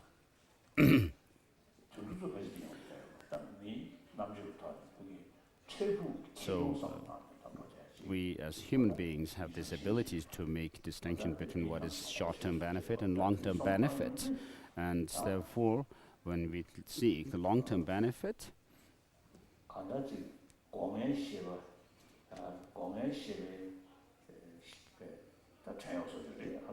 So we just indulging in the sensual pleasures related to the sensory perceptions,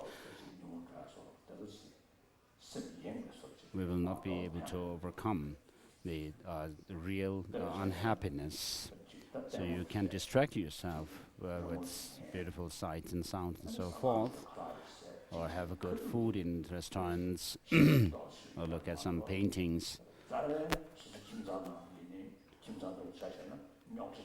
But if there is a problem in the family, that has not still been resolved. And so you should think about how to solve the problem that you have at home, and use your mind, and also to have the courage to work hard to solve that problem. So without really using the mind, but just listening to some music when you have the problem, while you have the problem, if you try to distract yourself with music or some sound or something, food, then the problem will not go away. So Buddhism is about making transformation by using our mind, making change in the mind itself by using reason. You should see the benefits, long-term and short-term, and for oneself and others and so forth. You should have a very broad-mindedness.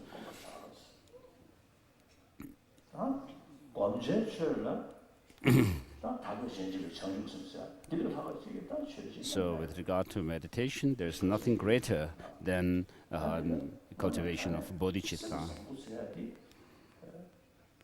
So as I said yesterday, if you have a good heart, warm heart, then this is the root of all happiness. Wherever such a kind-hearted person is, there is happiness for others. Even cats and dogs who are very gentle and kind to others, they live with others more harmoniously.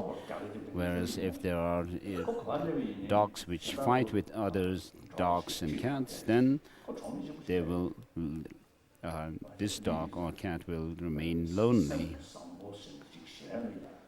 And so kindness or warm-heartedness means not harming others and helping others and respecting others. So these are the sources of happiness, main sources of happiness. Our unhappiness comes from fear, jealousy, and competitive feeling. So these factors are there because of selfishness, and then whereby you think that others are troublemakers for you, and then you become distant from others. And because of that, suspicion grows in you, and then you become unhappy and then angry. And so, to those whom you feel suspicious or fear and so forth, if you be kind to them, if you be good to them, then the fear and suspicion and so forth will go away. So kindness and compassion and love will bring others to you, and then you will have friends.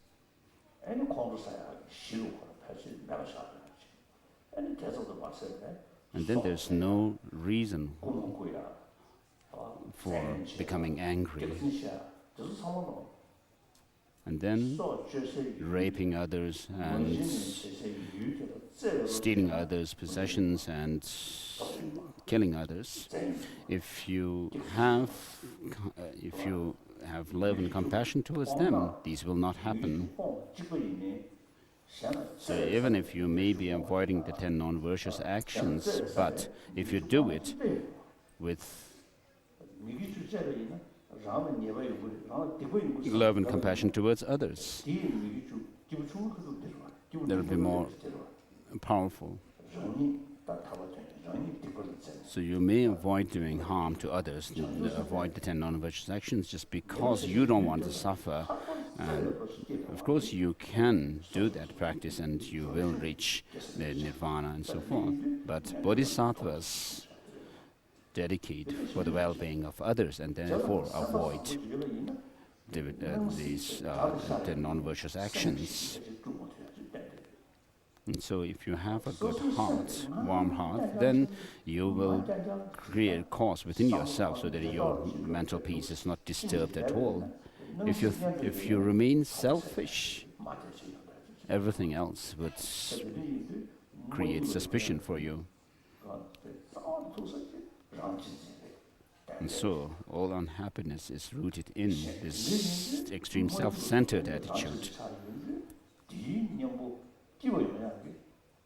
And therefore, as antidote to it, you should cherish others more than yourself.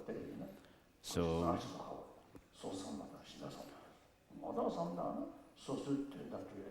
self-centered, cherishing others seems to be holy, but it is the means by which you can actually fulfill your own goal.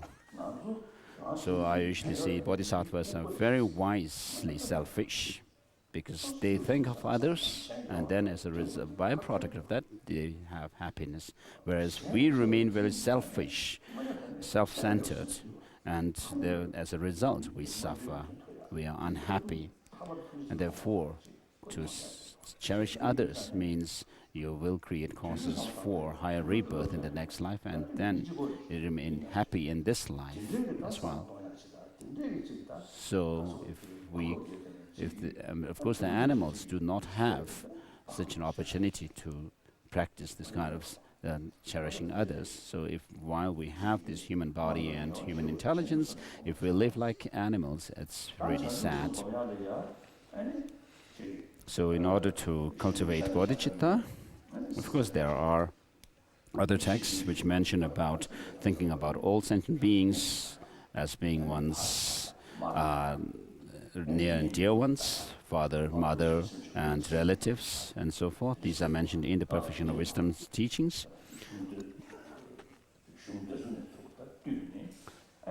So taking these sources, there is the system way of cultivating bodhicitta by recognizing that all sentient beings have been one's mother, and before that you do meditation on develop equanimity, and then recognize all sentient beings as one's mother and having been kind to you, and then wanting to repay their kindness, and then you develop kindness and affectionate love, and then compassion, and finally and then extraordinary resolve, and finally develop bodhicitta. Now here the development of bodhicitta is done in a way that in such a way that you should think that you are only a single person, others are limitless,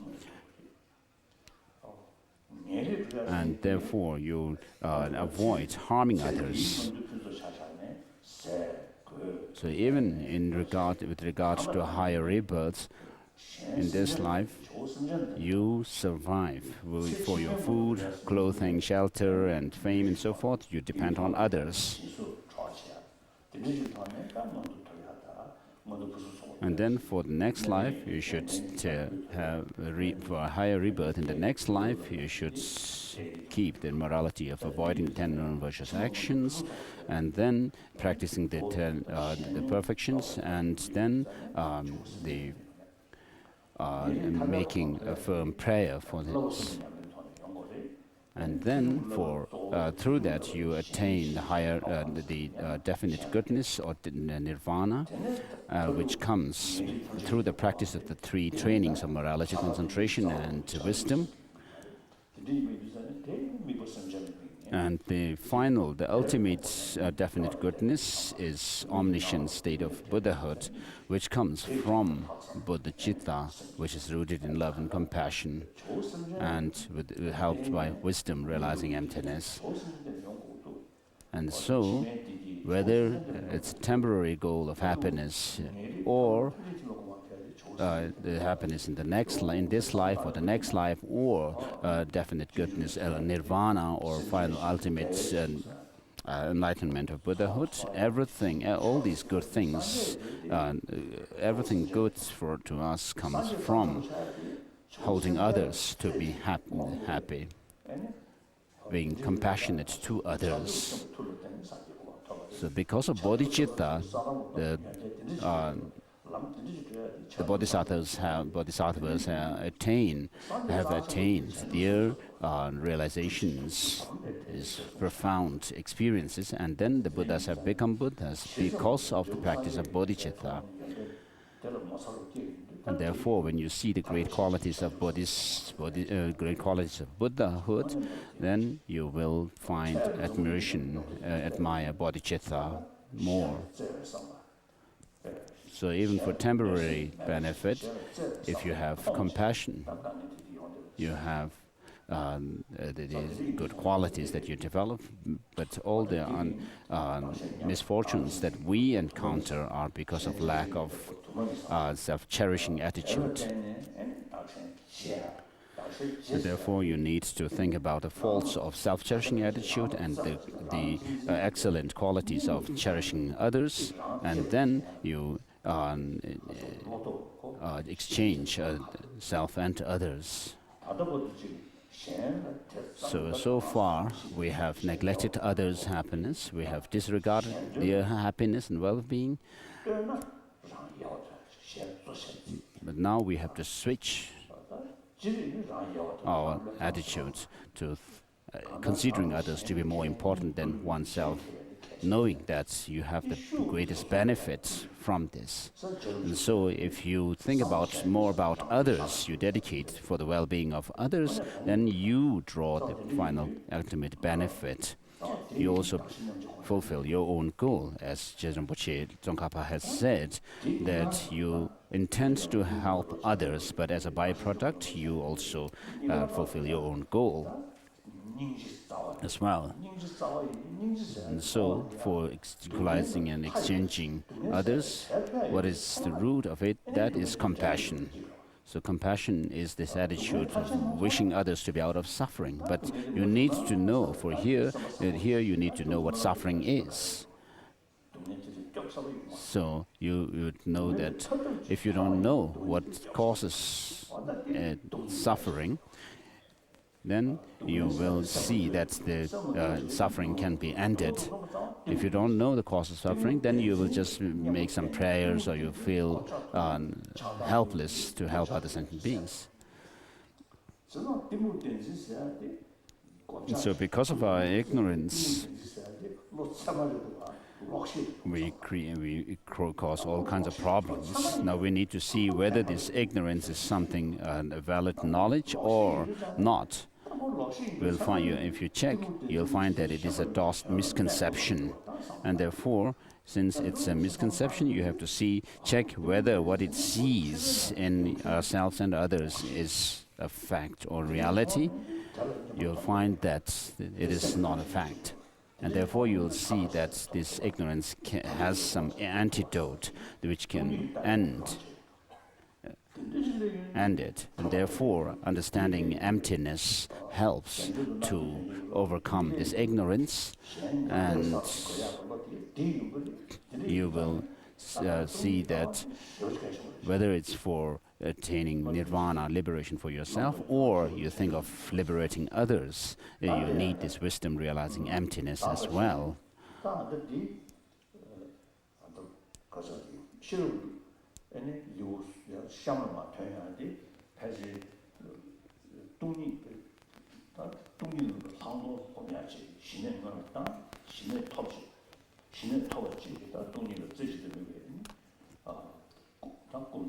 So the actual meditation on emptiness itself comes in the next chapter. But in order to develop that wisdom which serves as antidote to cut ignorance and direct perception, direct experience of emptiness. To develop that, you need single-pointed concentration, and therefore, so understanding emptiness is important in the beginning, middle, and end.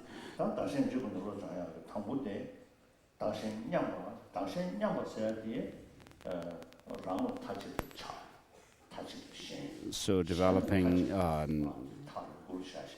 the bodhisattva, for which you develop this attitude of equaling and exchanging self and others, what you need to first develop is that equality of everybody. You should develop here. The equanimity is not just seeing everyone as one's relatives and so forth, but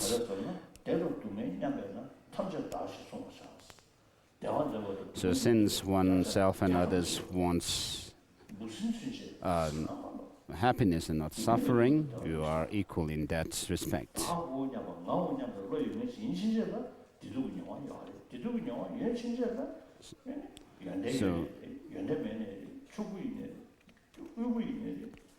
So whether you are knowledgeable or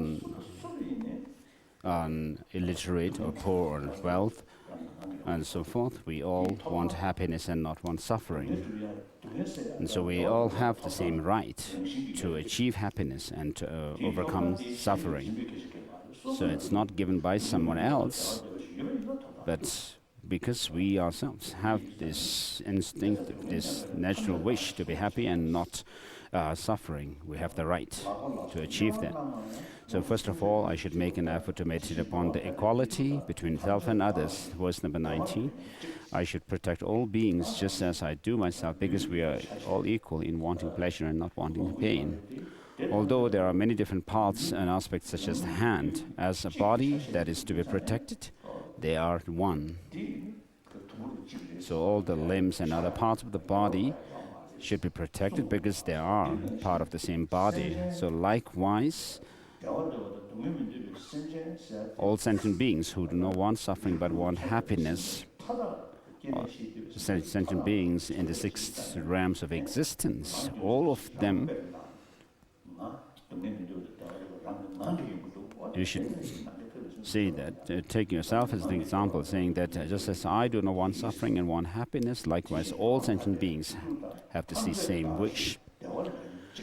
Likewise, all different sentient beings, in their pleasure and their pain, have a wish to be happy that is the same as mine. The suffering that I experience does not cause any harm to others. So, of course, your suffering will not harm others. But because you don't want suffering but happiness, likewise, but that suffering is mine because of my conceiving myself as I. Thereby, it becomes unbearable. So the suffering of others may not harm you as such. But if you think carefully, your happiness is dependent on others. So there is no one which can live alone. Maybe some animals in the wild who may live alone for some time, but when the mating season comes, they come together. And so they depend on others. So even small animals live together, depending on one another. When I was in a Swak ashram nearby to Shita, I watched some moths laying their eggs, and when the eggs hatch, the caterpillar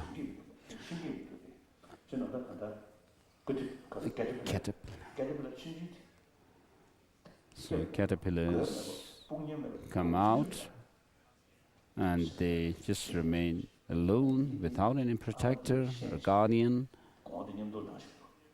And so the mother lays a whole bunch of eggs together, and all these eggs actually to live together.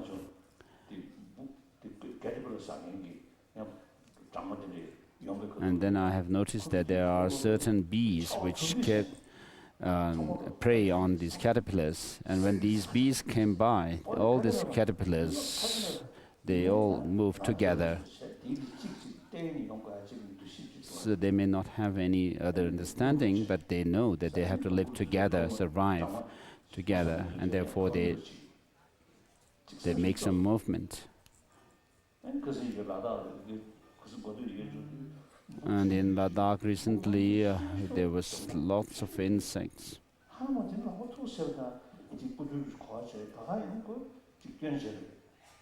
So they get hurt very easily. Even at the touch of a finger, it makes them something. So I was quite sad to see all these, because we can't do much about them. So they also want happiness and not want suffering. And so when you familiarize your mind with thinking that they have happiness and not suffering, and then you'll feel, when they feel closer to you, then you'll feel their sufferings unbearable. Likewise, 93, the misery of others does not befall me. Nevertheless, by conceiving of others as I, their suffering becomes mine. Therefore, it too should be hard to bear. So the suffering is something that is unwanted.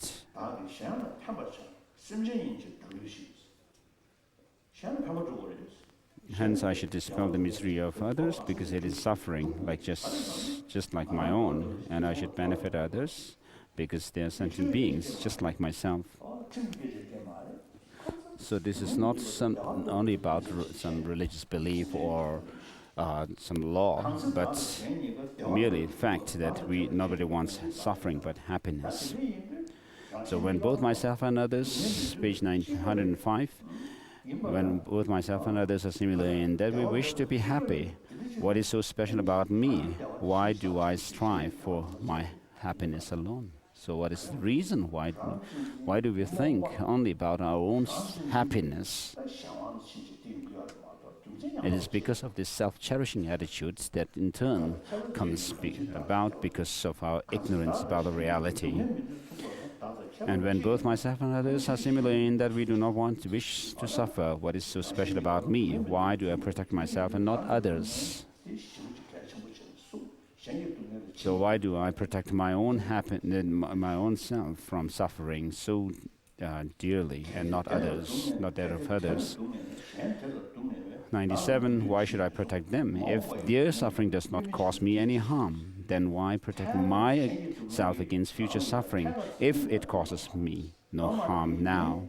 So of course, others' suffering may not affect you, not harm you directly, but because others are suffering, and as social animals, especially we human beings as social animals, we need to live together and depend on others.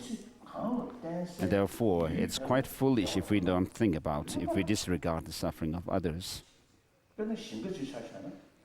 So if you think about an agricultural field, in order to have a good harvest, to make a good profit, we will take care of the land well. So of course,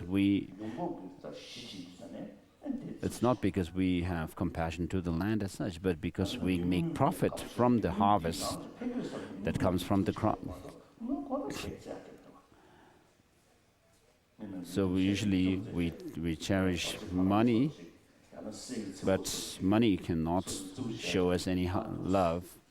So if I usually tell this joke, half-jokingly tell people that maybe some people have diamond rings, and if you kiss the diamond ring or the gold ring, and the gold ring or the diamond ring will not show any love to you.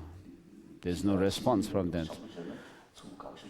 Instead of that, if we show affection to the cats and dogs, they also respond accordingly. So similarly, although the inanimate objects like the field and so forth are not cannot show you love, but because it helps you, you can actually you take care of them, and therefore we need to take care of sentient beings, because in dependence on them we draw the short-term and long-term benefit. If we disregard them, that is very immoral, because they are the source of our happiness and joy.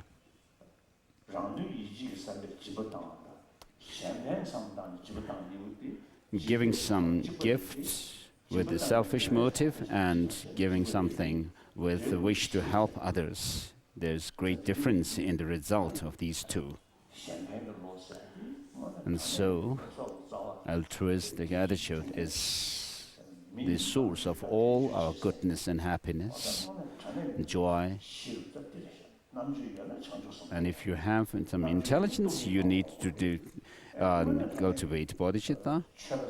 You need to cultivate wisdom realizing emptiness. Then you become a good, moral and a worthy practitioner of Buddhism.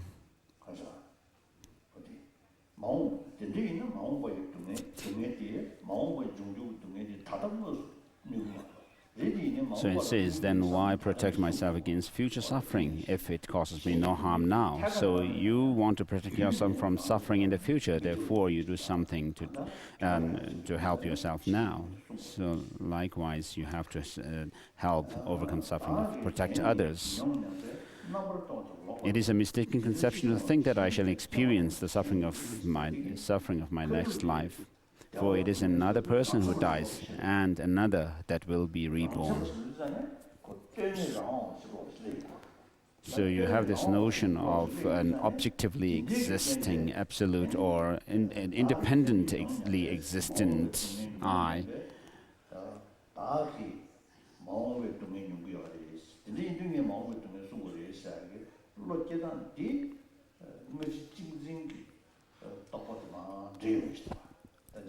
So when you think that it is me who will suffer in the next life, there is this sense of holding on to some kind of permanence in oneself from in this life and the next. Surely whenever there is suffering, the sufferer must protect themselves from it, yet the suffering of the foot is not that of the hand. Why then does one protect the other? Although this may not be justified, it is done because of grasping at itself. Yet, surely, whatever is not justified by myself and others should at all cost be rejected. So because of holding the previous and the later moments to be of the same and one entity, therefore we have this kind of attitude of thinking of protecting oneself.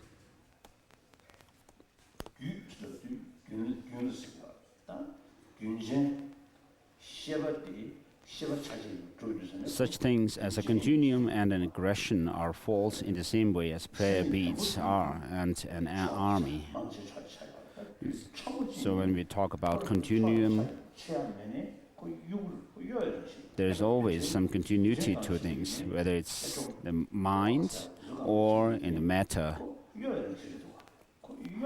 When it comes to the very subtle level of these particles, quarks and so forth, maybe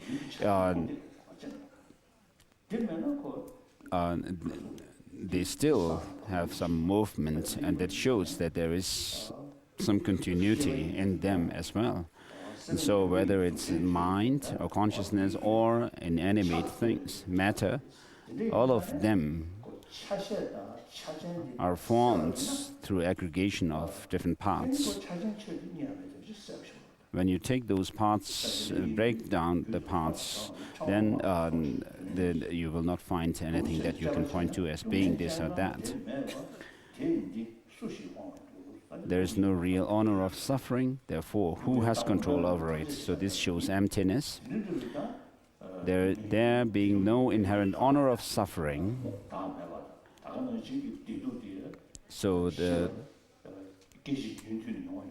Whether it's pain or pleasure, there is no honor, or the self which experiences them. And if you look at the self as being present, and apart from the past and future, there's no present as well. So there can be no distinction at all between myself and others. Thus I should dispel it because it hurts. Why am I so certain that I should eliminate the suffering of others? So since suffering is something which is unwanted by anyone, therefore we must work to eliminate suffering of others. Why? There's no reason why we should think only of others. But why should I turn away the misery of all? There's no ground for argument. For if I prevent myself, surely I should prevent the suffering of all. If not, since I am just like sentient beings, I should not prevent my own suffering either. So since this compassion will bring me much misery, why should I exert myself to develop it? So when you develop compassion, of course, you may seem to have more suffering, more sorrow. So this question arises. Should I contemplate the suffering of living creatures? How could the misery of compassion be more?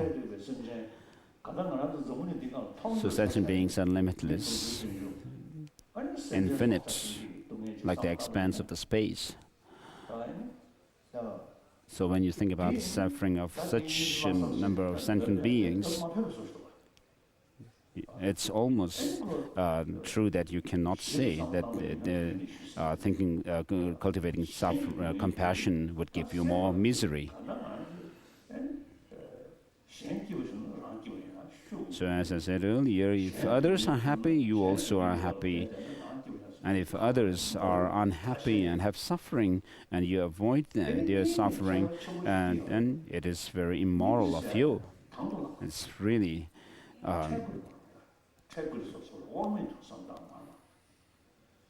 bad to do that. And so there's nobody who forces you to have this compassion, cultivate compassion. But you should see the suffering of others and voluntarily develop this compassion and to think of eliminating others' suffering. And then you feel unbearable, the suffering of others as unbearable. So although it may seem that you have your peace of mind is disturbed, but then deep down there is huge confidence within yourself.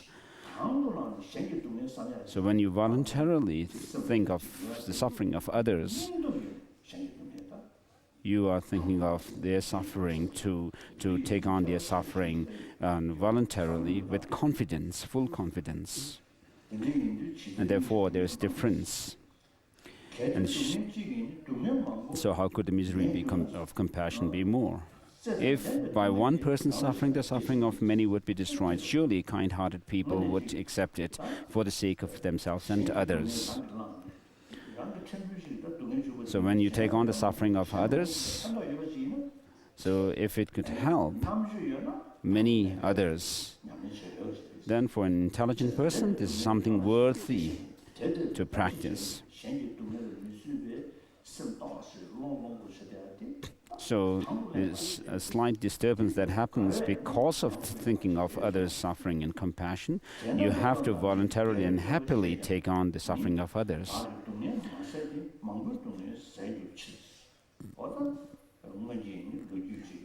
So thus the Bodhisattva Supushpachantra, although aware of the harm the king would cause him, accepted his own suffering in order to eradicate the miseries of many. So here one story about Bodhisattva Supushpachantra is related. Thus, because they love to pacify the pains of others, those whose minds are attuned in this way would enter even the deepest hell.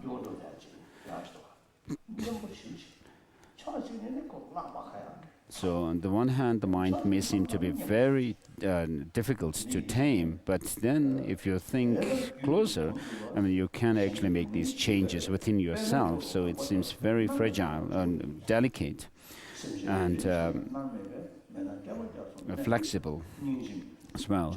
So would enter even the deepest hell, just as a wild goose plunges into a lotus pool. And so if you acquaint your mind with these love, compassion, then you will be able to have these experiences.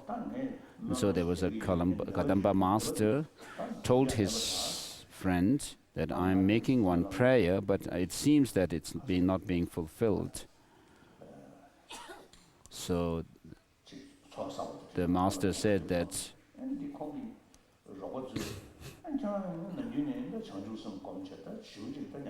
he called on to others to do some prayers and talk offering. And so one of his disciples or friends asked him, "You are always meditating on compassion, cultivating compassion. So what is there that you seem not to be fulfilling?" So I have always been wishing to be reborn in the hell realm, but now my prayer for that prayer is not being fulfilled. And I'm not able to fulfill that because what I see is indications of myself being reborn in Sukhavati land. And then Toyon Lama has made this prayer, "May I never become enlightened. Until the end of space, may I be reborn in the hell realms, lower realms of existence."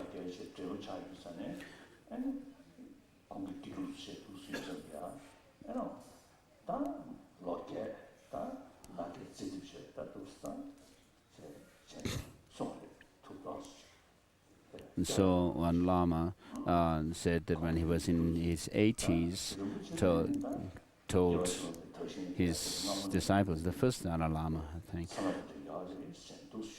that I have now become old and so forth. And his disciples told him that you have been always had this prophecy that you would be reborn in a pure land. But the first Dalai Lama said, "I never had this wish to be born in a pure land, Sukhavati and so forth, but I always had this wish to be born in the samsara."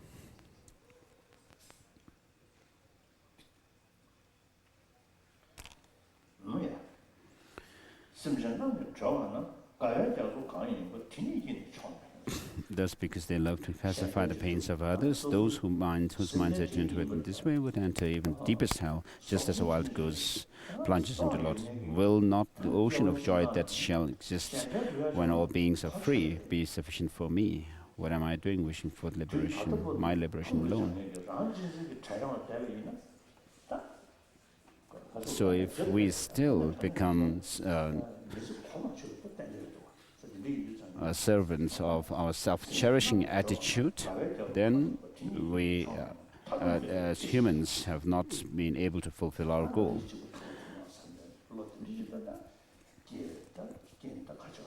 So what am I doing wishing for my liberation alone? So in Nagarjuna's Bodhicitta Vivarana, he has also said a very powerful verse relating to this. Therefore, although working for the benefit of others, I should not be conceited or consider myself wonderful. And because of the joy there is in solely doing this, I should have no hope for any ripening effect. Therefore, just as I protect myself from unpleasant things, however small, in the same way I should act towards others with a compassionate and caring mind, although the basis is quite impersonal. Through constant familiarity, I have come to regard the drops of swollen blood of others as I. So in the same way, why should I be unable to regard the bodies of others as I? Hence, it is not difficult to see that my body is not that of others. So from the beginning of samsara until today, we have been cherishing ourselves alone. And now, having born in this life, we have met with having met with the teachings of the Buddha, and also these teachings being demonstrated as being true by the great masters of the past. You should think of now holding others to be more. You should see the faults of self-cherishing attitude. So having seen the mistakes in cherishing myself and the ocean of good in cherishing others, I shall completely reject all selfishness and accustom myself to accepting others. So selfishness here doesn't refer to selfish attitude, but it refers to the lack of understanding of selflessness, reality. In the same way as the hands and so forth are regarded as limbs of the body, likewise why are embodied creatures not regarded as limbs of a life?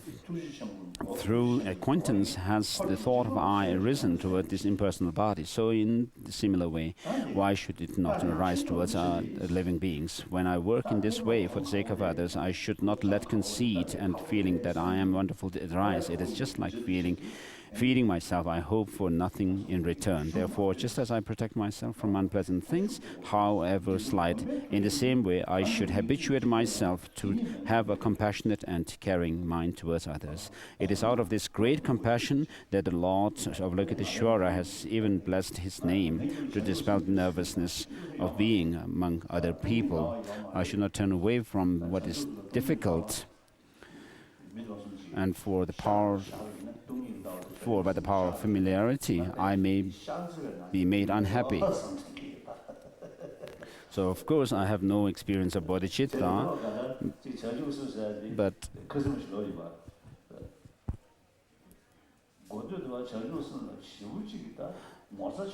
I feel they're quite close to bodhicitta, as if the bodhicitta were my next-door neighbor. So I still find it difficult. I found it difficult to cultivate bodhicitta in the beginning, but in the 70s, I first received teachings on the Bodhisattva Avatara, this text from Kundalama Tenzin Gyaltsen Rinpoche. And then the second time I received teaching on this text.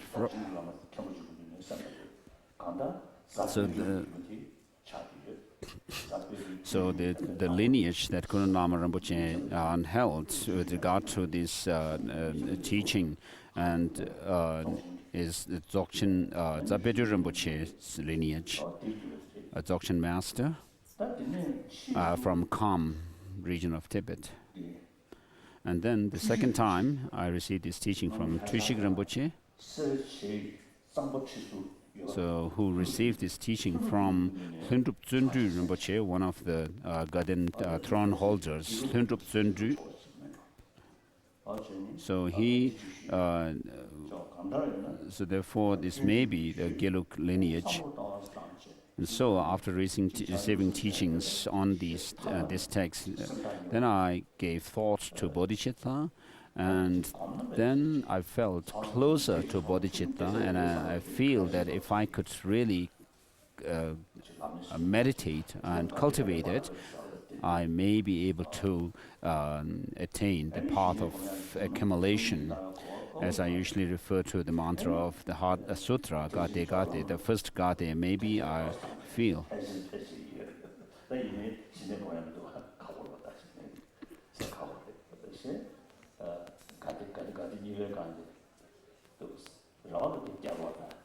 So I still have hope to reach, I keep the hope to reach the second Gate, and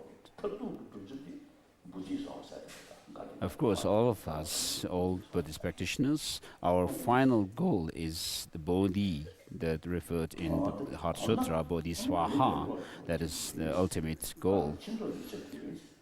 So I should not turn away from this, what is difficult.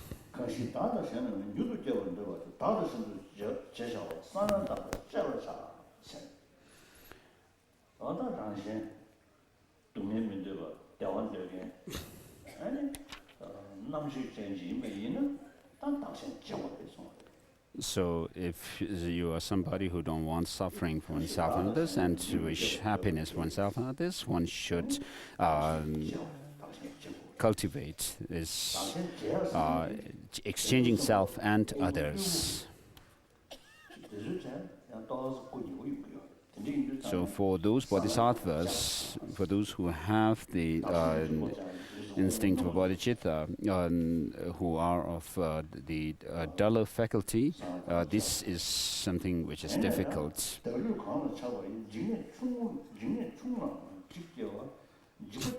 So it says that whoever wishes to quickly afford protection to both self and other beings should practice that holy sacred, the exchange of self and others. Because of attachment to one's body, my body, even a small object of fear frightens me.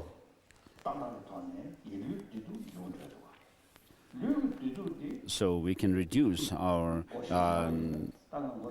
preconceptions and fear and so forth by using our minds. But when you have a physical sickness like a headache, I mean, however much you think about having a good and healthy body and so forth, this sickness will not go away.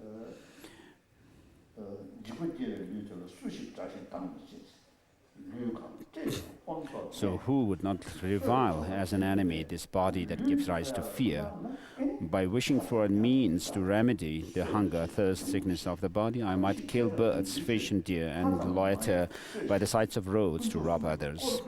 If for the sake of its profit and comfort I will kill even my father and mother and steal the property of Triple Gem, then I would undoubtedly proceed to burn in the flames of this deepest hell. Therefore, by what adept would desire, protect and venerate this body?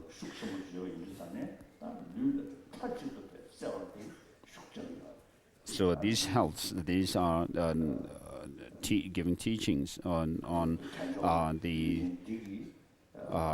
attachment to this body.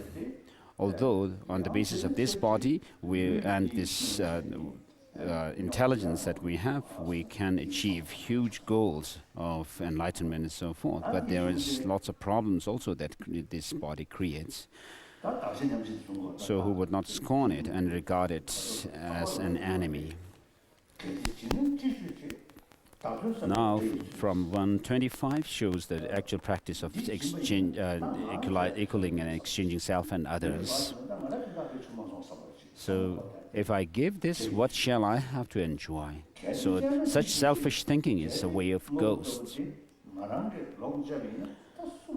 And if I enjoy this, what shall I have left to give? Such selfless thinking is a quality of the gods. So if for my own sake I cause harm to others, I shall be tormented in hellish realms. So for the sake of my food, shelter, clothing, if I harm others, the result would be torment in hell. But if for the sake of others I cause harm to myself, thinking of all sentient beings, infinite as the expanse of space, if you think I cause harm to myself, I shall acquire all that is magnificent. By holding myself in high esteem, having this arrogance, thinking I am somebody special and so forth, and not staying away from others, I shall find myself in unpleasant realms, ugly and stupid. So you'll be in the worst kind of serfdom. But should this attitude be shifted to others, by respecting others, by honoring others higher than yourself, I shall acquire,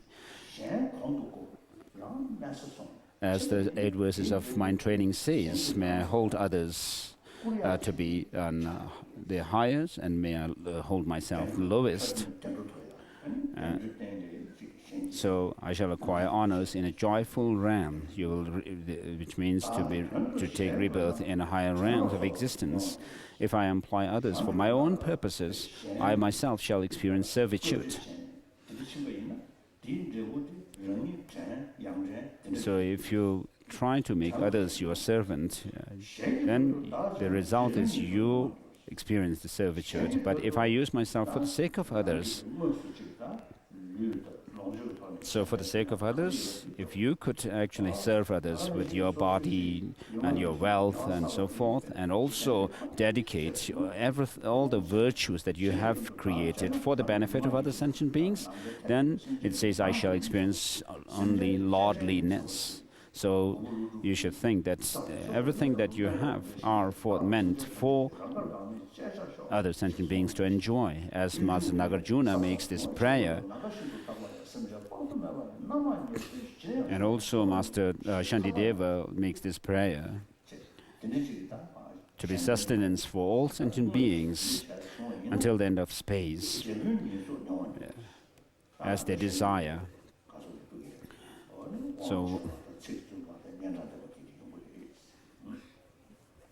So if you use yourself for the sake of others, then you'll experience lordliness, where others will respect your words and you have authority and so forth. Whatever joy there is in this world, all comes from desiring others to be happy.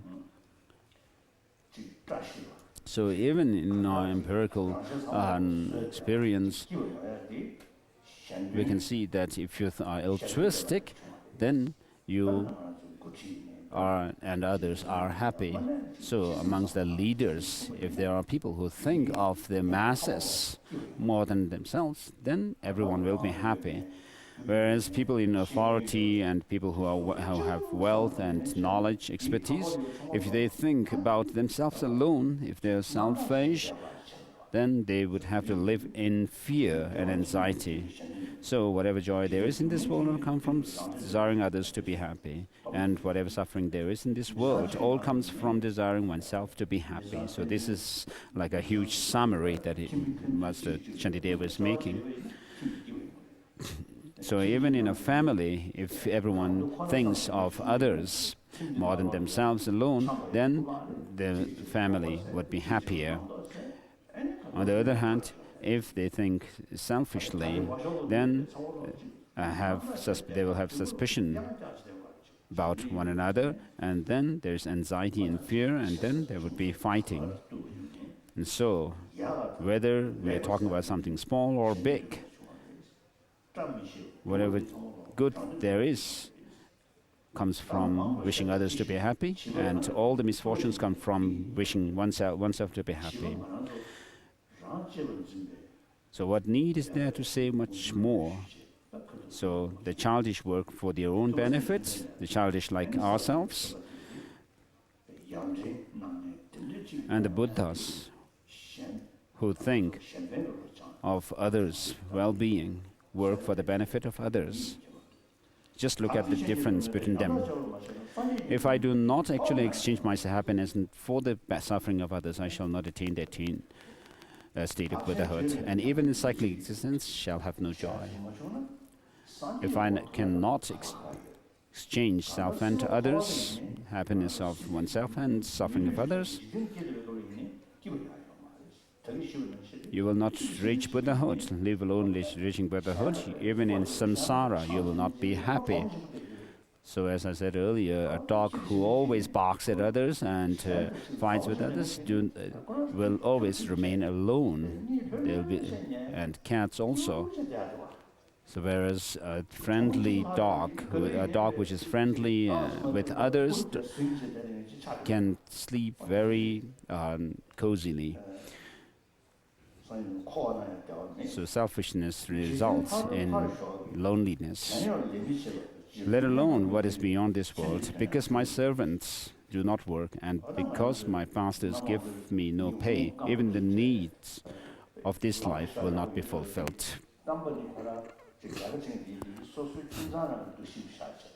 So in Japan, the companies are being successful in the past. This is because the workers in the companies have this, they consider the company to be their own family. But if the workers consider themselves, if the masters of the company, the owners of the company think, have this attitude that their workers are like their servants,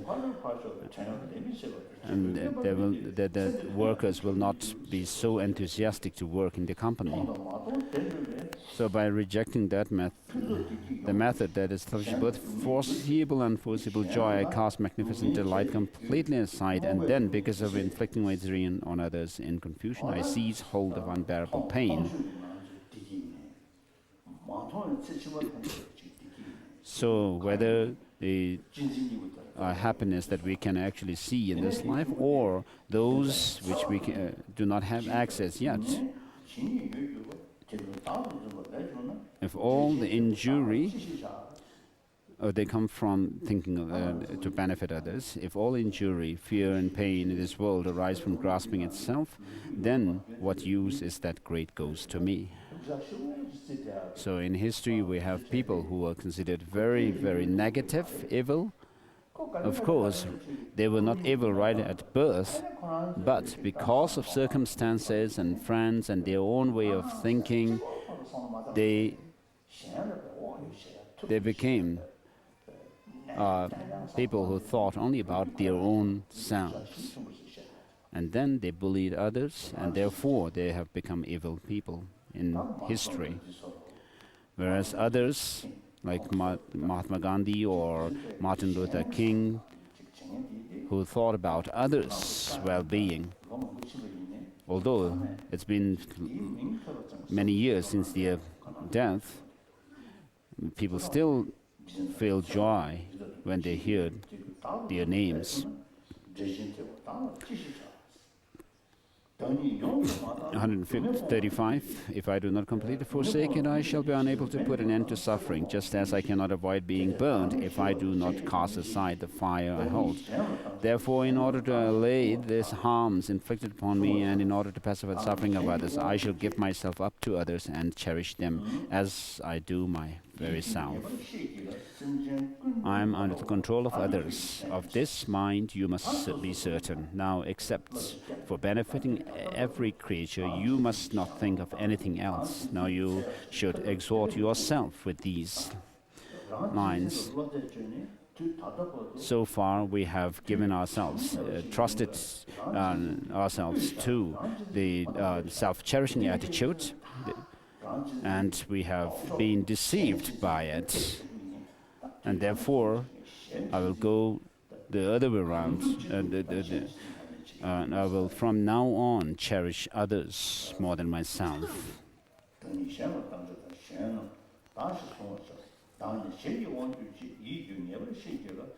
For my sake, I should not be doing anything.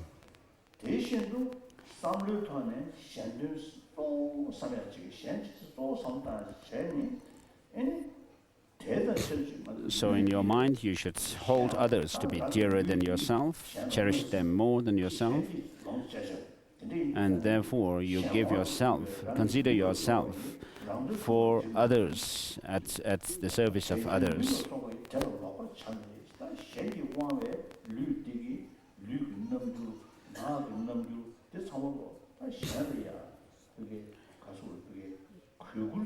So for myself, I should not do anything with these eyes and so forth, which I have left at the disposal of others. It is quite incorrect to do anything with them which is contrary to benefit others. Thus, sentient beings should be my main concern. Whatever I behold upon my body, I should rob and use for the benefit of others. And then from the 140, gives a special advice that comes in this text. Consider lesser beings and so forth as myself, and considering myself as the others. So from this verse down, few verses, what they show is, you should consider the others to be higher and yourself to be lower.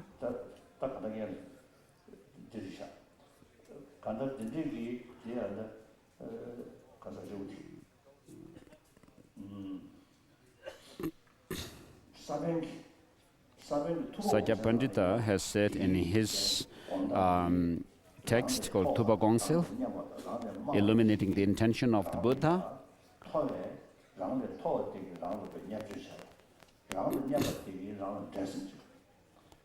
You have three different people. So those who are higher than you, they look down upon you. Those who are equal to you, they have competitive feeling. And then those who are lower than you are jealous of you.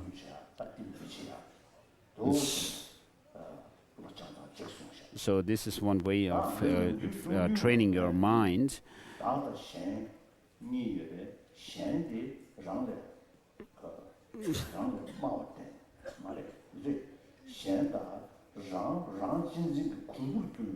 Now, in the traditional explanations, you put this self, which is under the influence or of self-cherishing attitude on one side,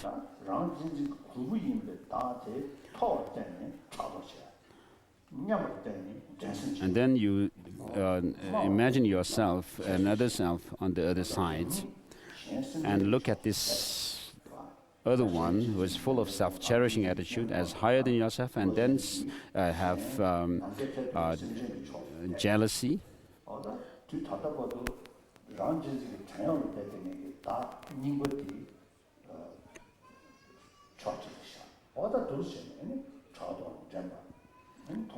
So in these kind of visualizations, you have the practice of bringing up jealousy and looking upon yourself as inferior, and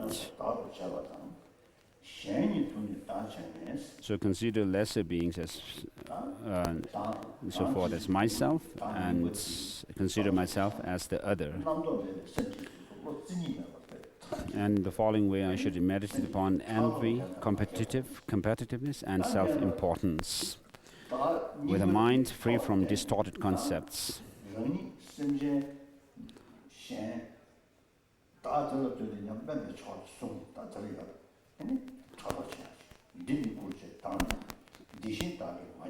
So he is honored, I'm not. I'm not found wealth. I have not found wealth as such as he. He is praised, but I'm not despised. He is happy, but I suffer. I have to do all the work while he remains comfortably at rest. He is renowned as great in this world, but I'm as inferior, with no good qualities at all.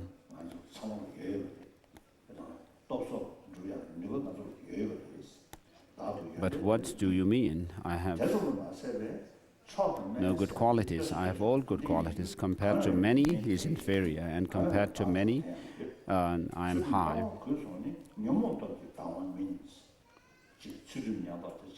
The deteriorated state of my morals and views is not due to me, but due to my disturbing conceptions. In whatever way he is able, he should heal me. Willingly I shall accept any discomfort involved. But I am not being healed by him, so why does he belittle me? What use are his good qualities to me? Although he has good qualities, he does not benefit me.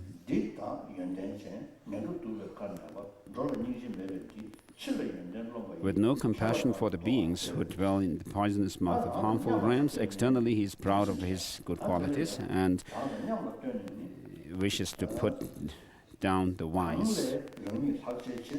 And then verse number 174 shows viewing someone who is lower than yourself. In order that I may excel, he who is regarded as equal with me, I shall definitely strive to attain material gain and honor for myself, even by such means as verbal dispute. By all means I shall make clear to the entire world.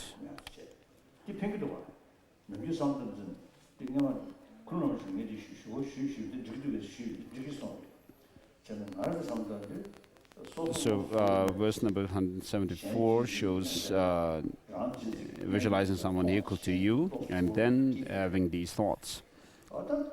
And in training your mind, I once talked about this to Kundama Rinpoche, that these really helps 처지셔. 랑 코나 상대니 다디 처지셔. 단도 세상당은 소수로디甚至长毛 So when you train your mind in this way, what happens is you have on the one side yourself full of selfish attitude, and then on the other side the innumerable sentient beings. And when you compare them, your mind would run on turn towards sentient beings, the limitless number of sentient beings.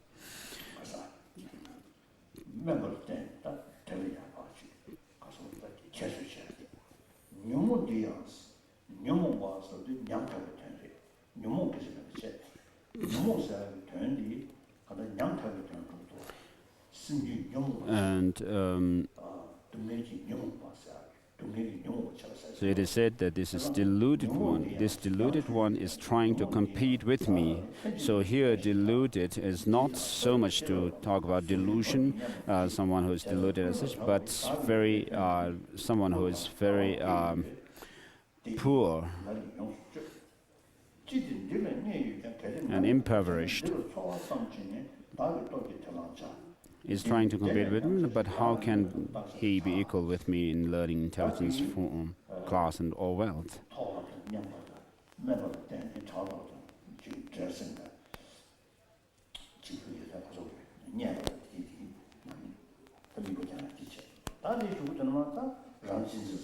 So you have these meditations whereby you visualize these three three types of beings, where yourself as being these full of self-cherishing attitude, as being higher, equal, and lower.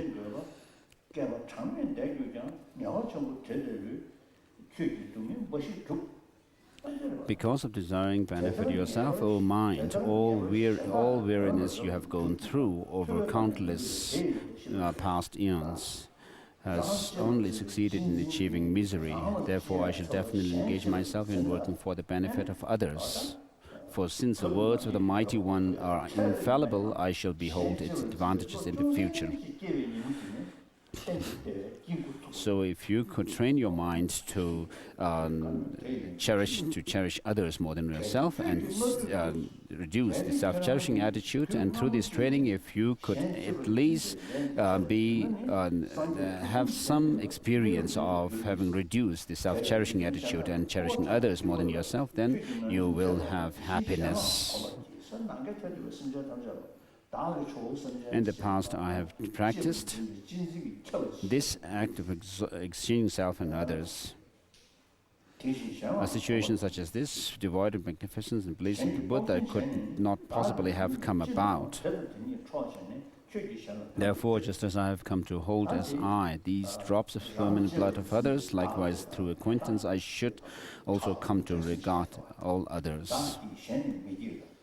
Having thoroughly examined myself to see whether I am really working for others or not, I should steal whatever appears on my body and use it for the benefit of others. So I'm happy, but others are sad. I'm high, though others are low. I benefit myself, but not others. Why am I not envious of myself?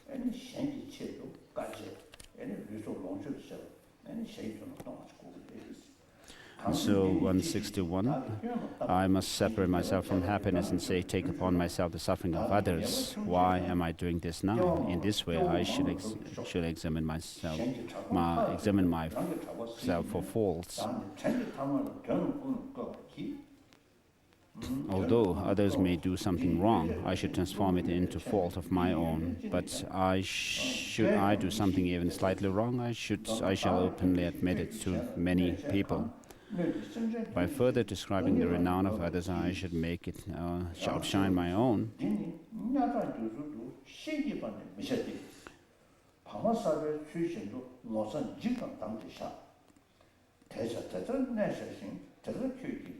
When 67.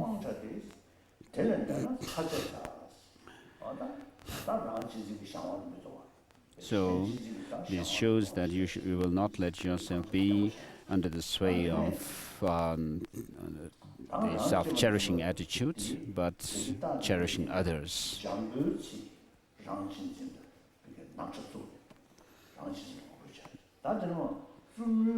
So far, the self-cherishing attitude has been dealt with rather gently. From verse 168, it is being dealt with rather harshly.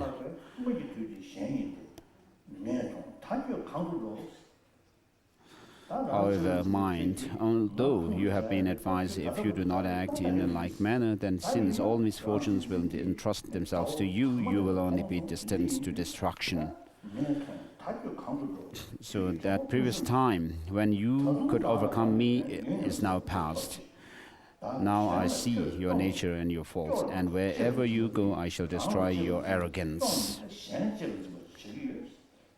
So I should immediately cast aside all thoughts of working for my own sake. By having sold you to others, I shall not become discouraged, but shall offer all your strength to others. So these are talking about seeing the faults of self-cherishing attitude and the advantage of cherishing others. If having become unconscientious, I do not give you to all living beings, it is certain that you will deliver me to the guardians of the hells. For ages have you dealt with me like this, and I have suffered long. But now, recalling all my grudges, I shall overcome you selfish thoughts. Likewise, if I wish to be happy, I should be happy with myself. And similarly, if I wish to be protected, I should constantly protect all others. To what degree I take great care of this body, to that degree I shall fall into a state of extreme helplessness. So this 74 down also shows some fault of this body. Having fallen in this way, if my desires are unable to be fulfilled, even by everything upon this earth, what else will be able to satisfy them? Being unable to fulfill them, though desiring to do so, disturbing conceptions and dissatisfied mind will ensue. However, if I do not depend on any material things, the exhaustion of my good fortune will be unknown. Therefore, I shall never create an opportunity for the desires of the body to increase, for whatever I do not grasp at attractive, these are the best of all possessions. In the end, my body will turn to dust, unable to move by itself. It will be repelled by others. Why do I grasp this unbearable and unclean form as I? Whether it lives or whether it dies, what use is this machine to me? How is it different from the clot of earth? Oh, why do I not dispel this pride? Having accumulated suffering for no purpose because of my honoring and serving this body, what use is the attaching and anger for this thing? This is similar to the piece of wood.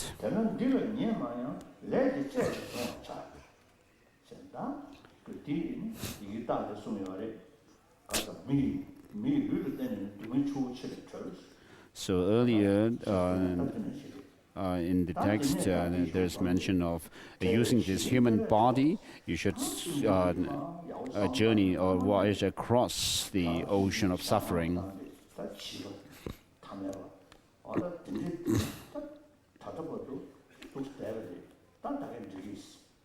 So far, it is saying, this text is saying that you have given yourself into self-cherishing attitude, and now you have seen all the faults, and you are saying goodbye to it.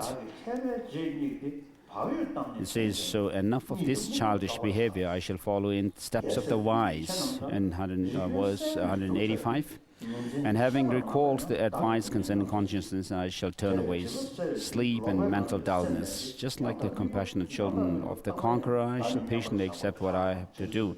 For if I do not make constant effort day and night, when will my misery ever come to an end?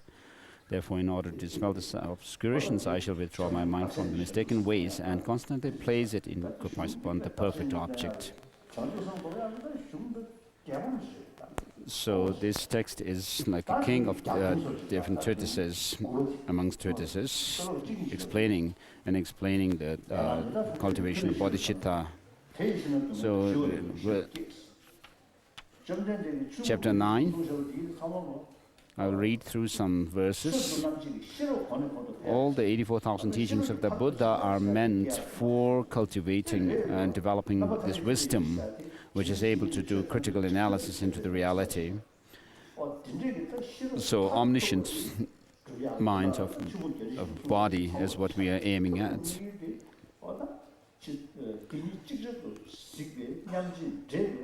So our ultimate goal is to attain omniscient state of mind, wherein you are able to see everything as it is, and all the varieties as well as the ultimate reality of things, simultaneously and directly and simultaneously. So it says all these practices, branch of teachings by the Mighty One taught them for the sake of wisdom. Therefore, those who wish to specify suffering should generate this wisdom. So when we talk about selflessness, they're saying that nothing exists inherently. To someone who has no idea about selflessness, what it means, they would say, if you tell them that nothing has any objective inherent existence, they would be rather surprised and say, what are you saying? So we should know that there is an appearance and a reality. So we should not leave only at the appearance level, but we should see the reality, just as the scientists also do. They are not satisfied with what appears, but they do all kinds of investigation to see the reality. And so in quantum physics, they come to understand that there is nothing objectively existing. And therefore, we should not be satisfied only with with the appearance of things, but how things actually are. And so, because of this absolutizing, we become attached or averse. We have aversion to others. And therefore, we need to establish that there is something beyond this appearance, that there is a reality. And therefore, there is teaching on the two truths. So, ultimate and the conventional are said to be the two truths.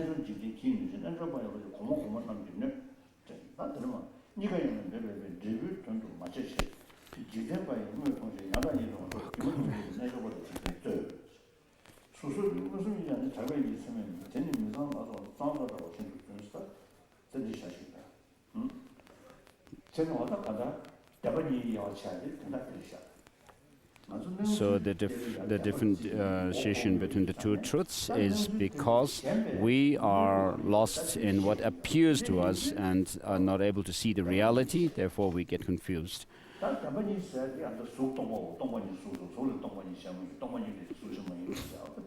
And so with regard to the two truths, the Heart Sutra also says, form is empty, emptiness is form is not other than emptiness, and emptiness is not other than form.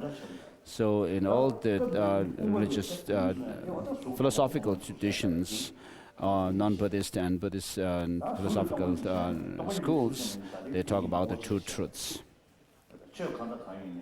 So form is empty, emptiness is form shows that the conventional and ultimate realities are of the same nature. So they should be distinguished conceptually. So everything has these two truths, conventional and ultimate reality. And one is established merely without doing any analysis into them, but then the other is established by checking the reality, how things exist. And so even the scientists do investigate the reality, and therefore they come to because things do not exist the way they appear, therefore we can make change in them. Therefore the scientists are able to make changes in things. And so we need we should not believe in the appearances, and therefore see what appears to us is not the reality as such, and therefore do away with distorted views. Of course, everything that appears to us is not false as such. This is not to say. So what we need is to oppose those distorted ways of existence. So then those things which are truth and reality, they have the support of valid knowledge and valid cognition. And in the Brahmanavartika, there is also mention of how we achieve, we attain the fruits, which have the support of valid knowledge. And these fruits are there are direct and indirect fruits of the valid cognition, and therefore we need to develop this wisdom realizing emptiness, seeing that it is a valid cognition, that it sees realities and it is able to cut through the false appearances and do away with all our shortcomings and faults. So tomorrow we'll first do the Upasaka vow, layperson's vows, and then we'll do the generation of bodhicitta. Bring your text, Bodhisattva Charya Avatara, tomorrow. We'll do the 7-limb practice, from second chapter, and then into the 3rd chapter. And after that, we'll have to create a tantric connection in terms of tantra. I'll do the gendersic blessing of gendersic Nyasong Kundu and Tara and Ekazati. I'll do a jenang of these. So that's all.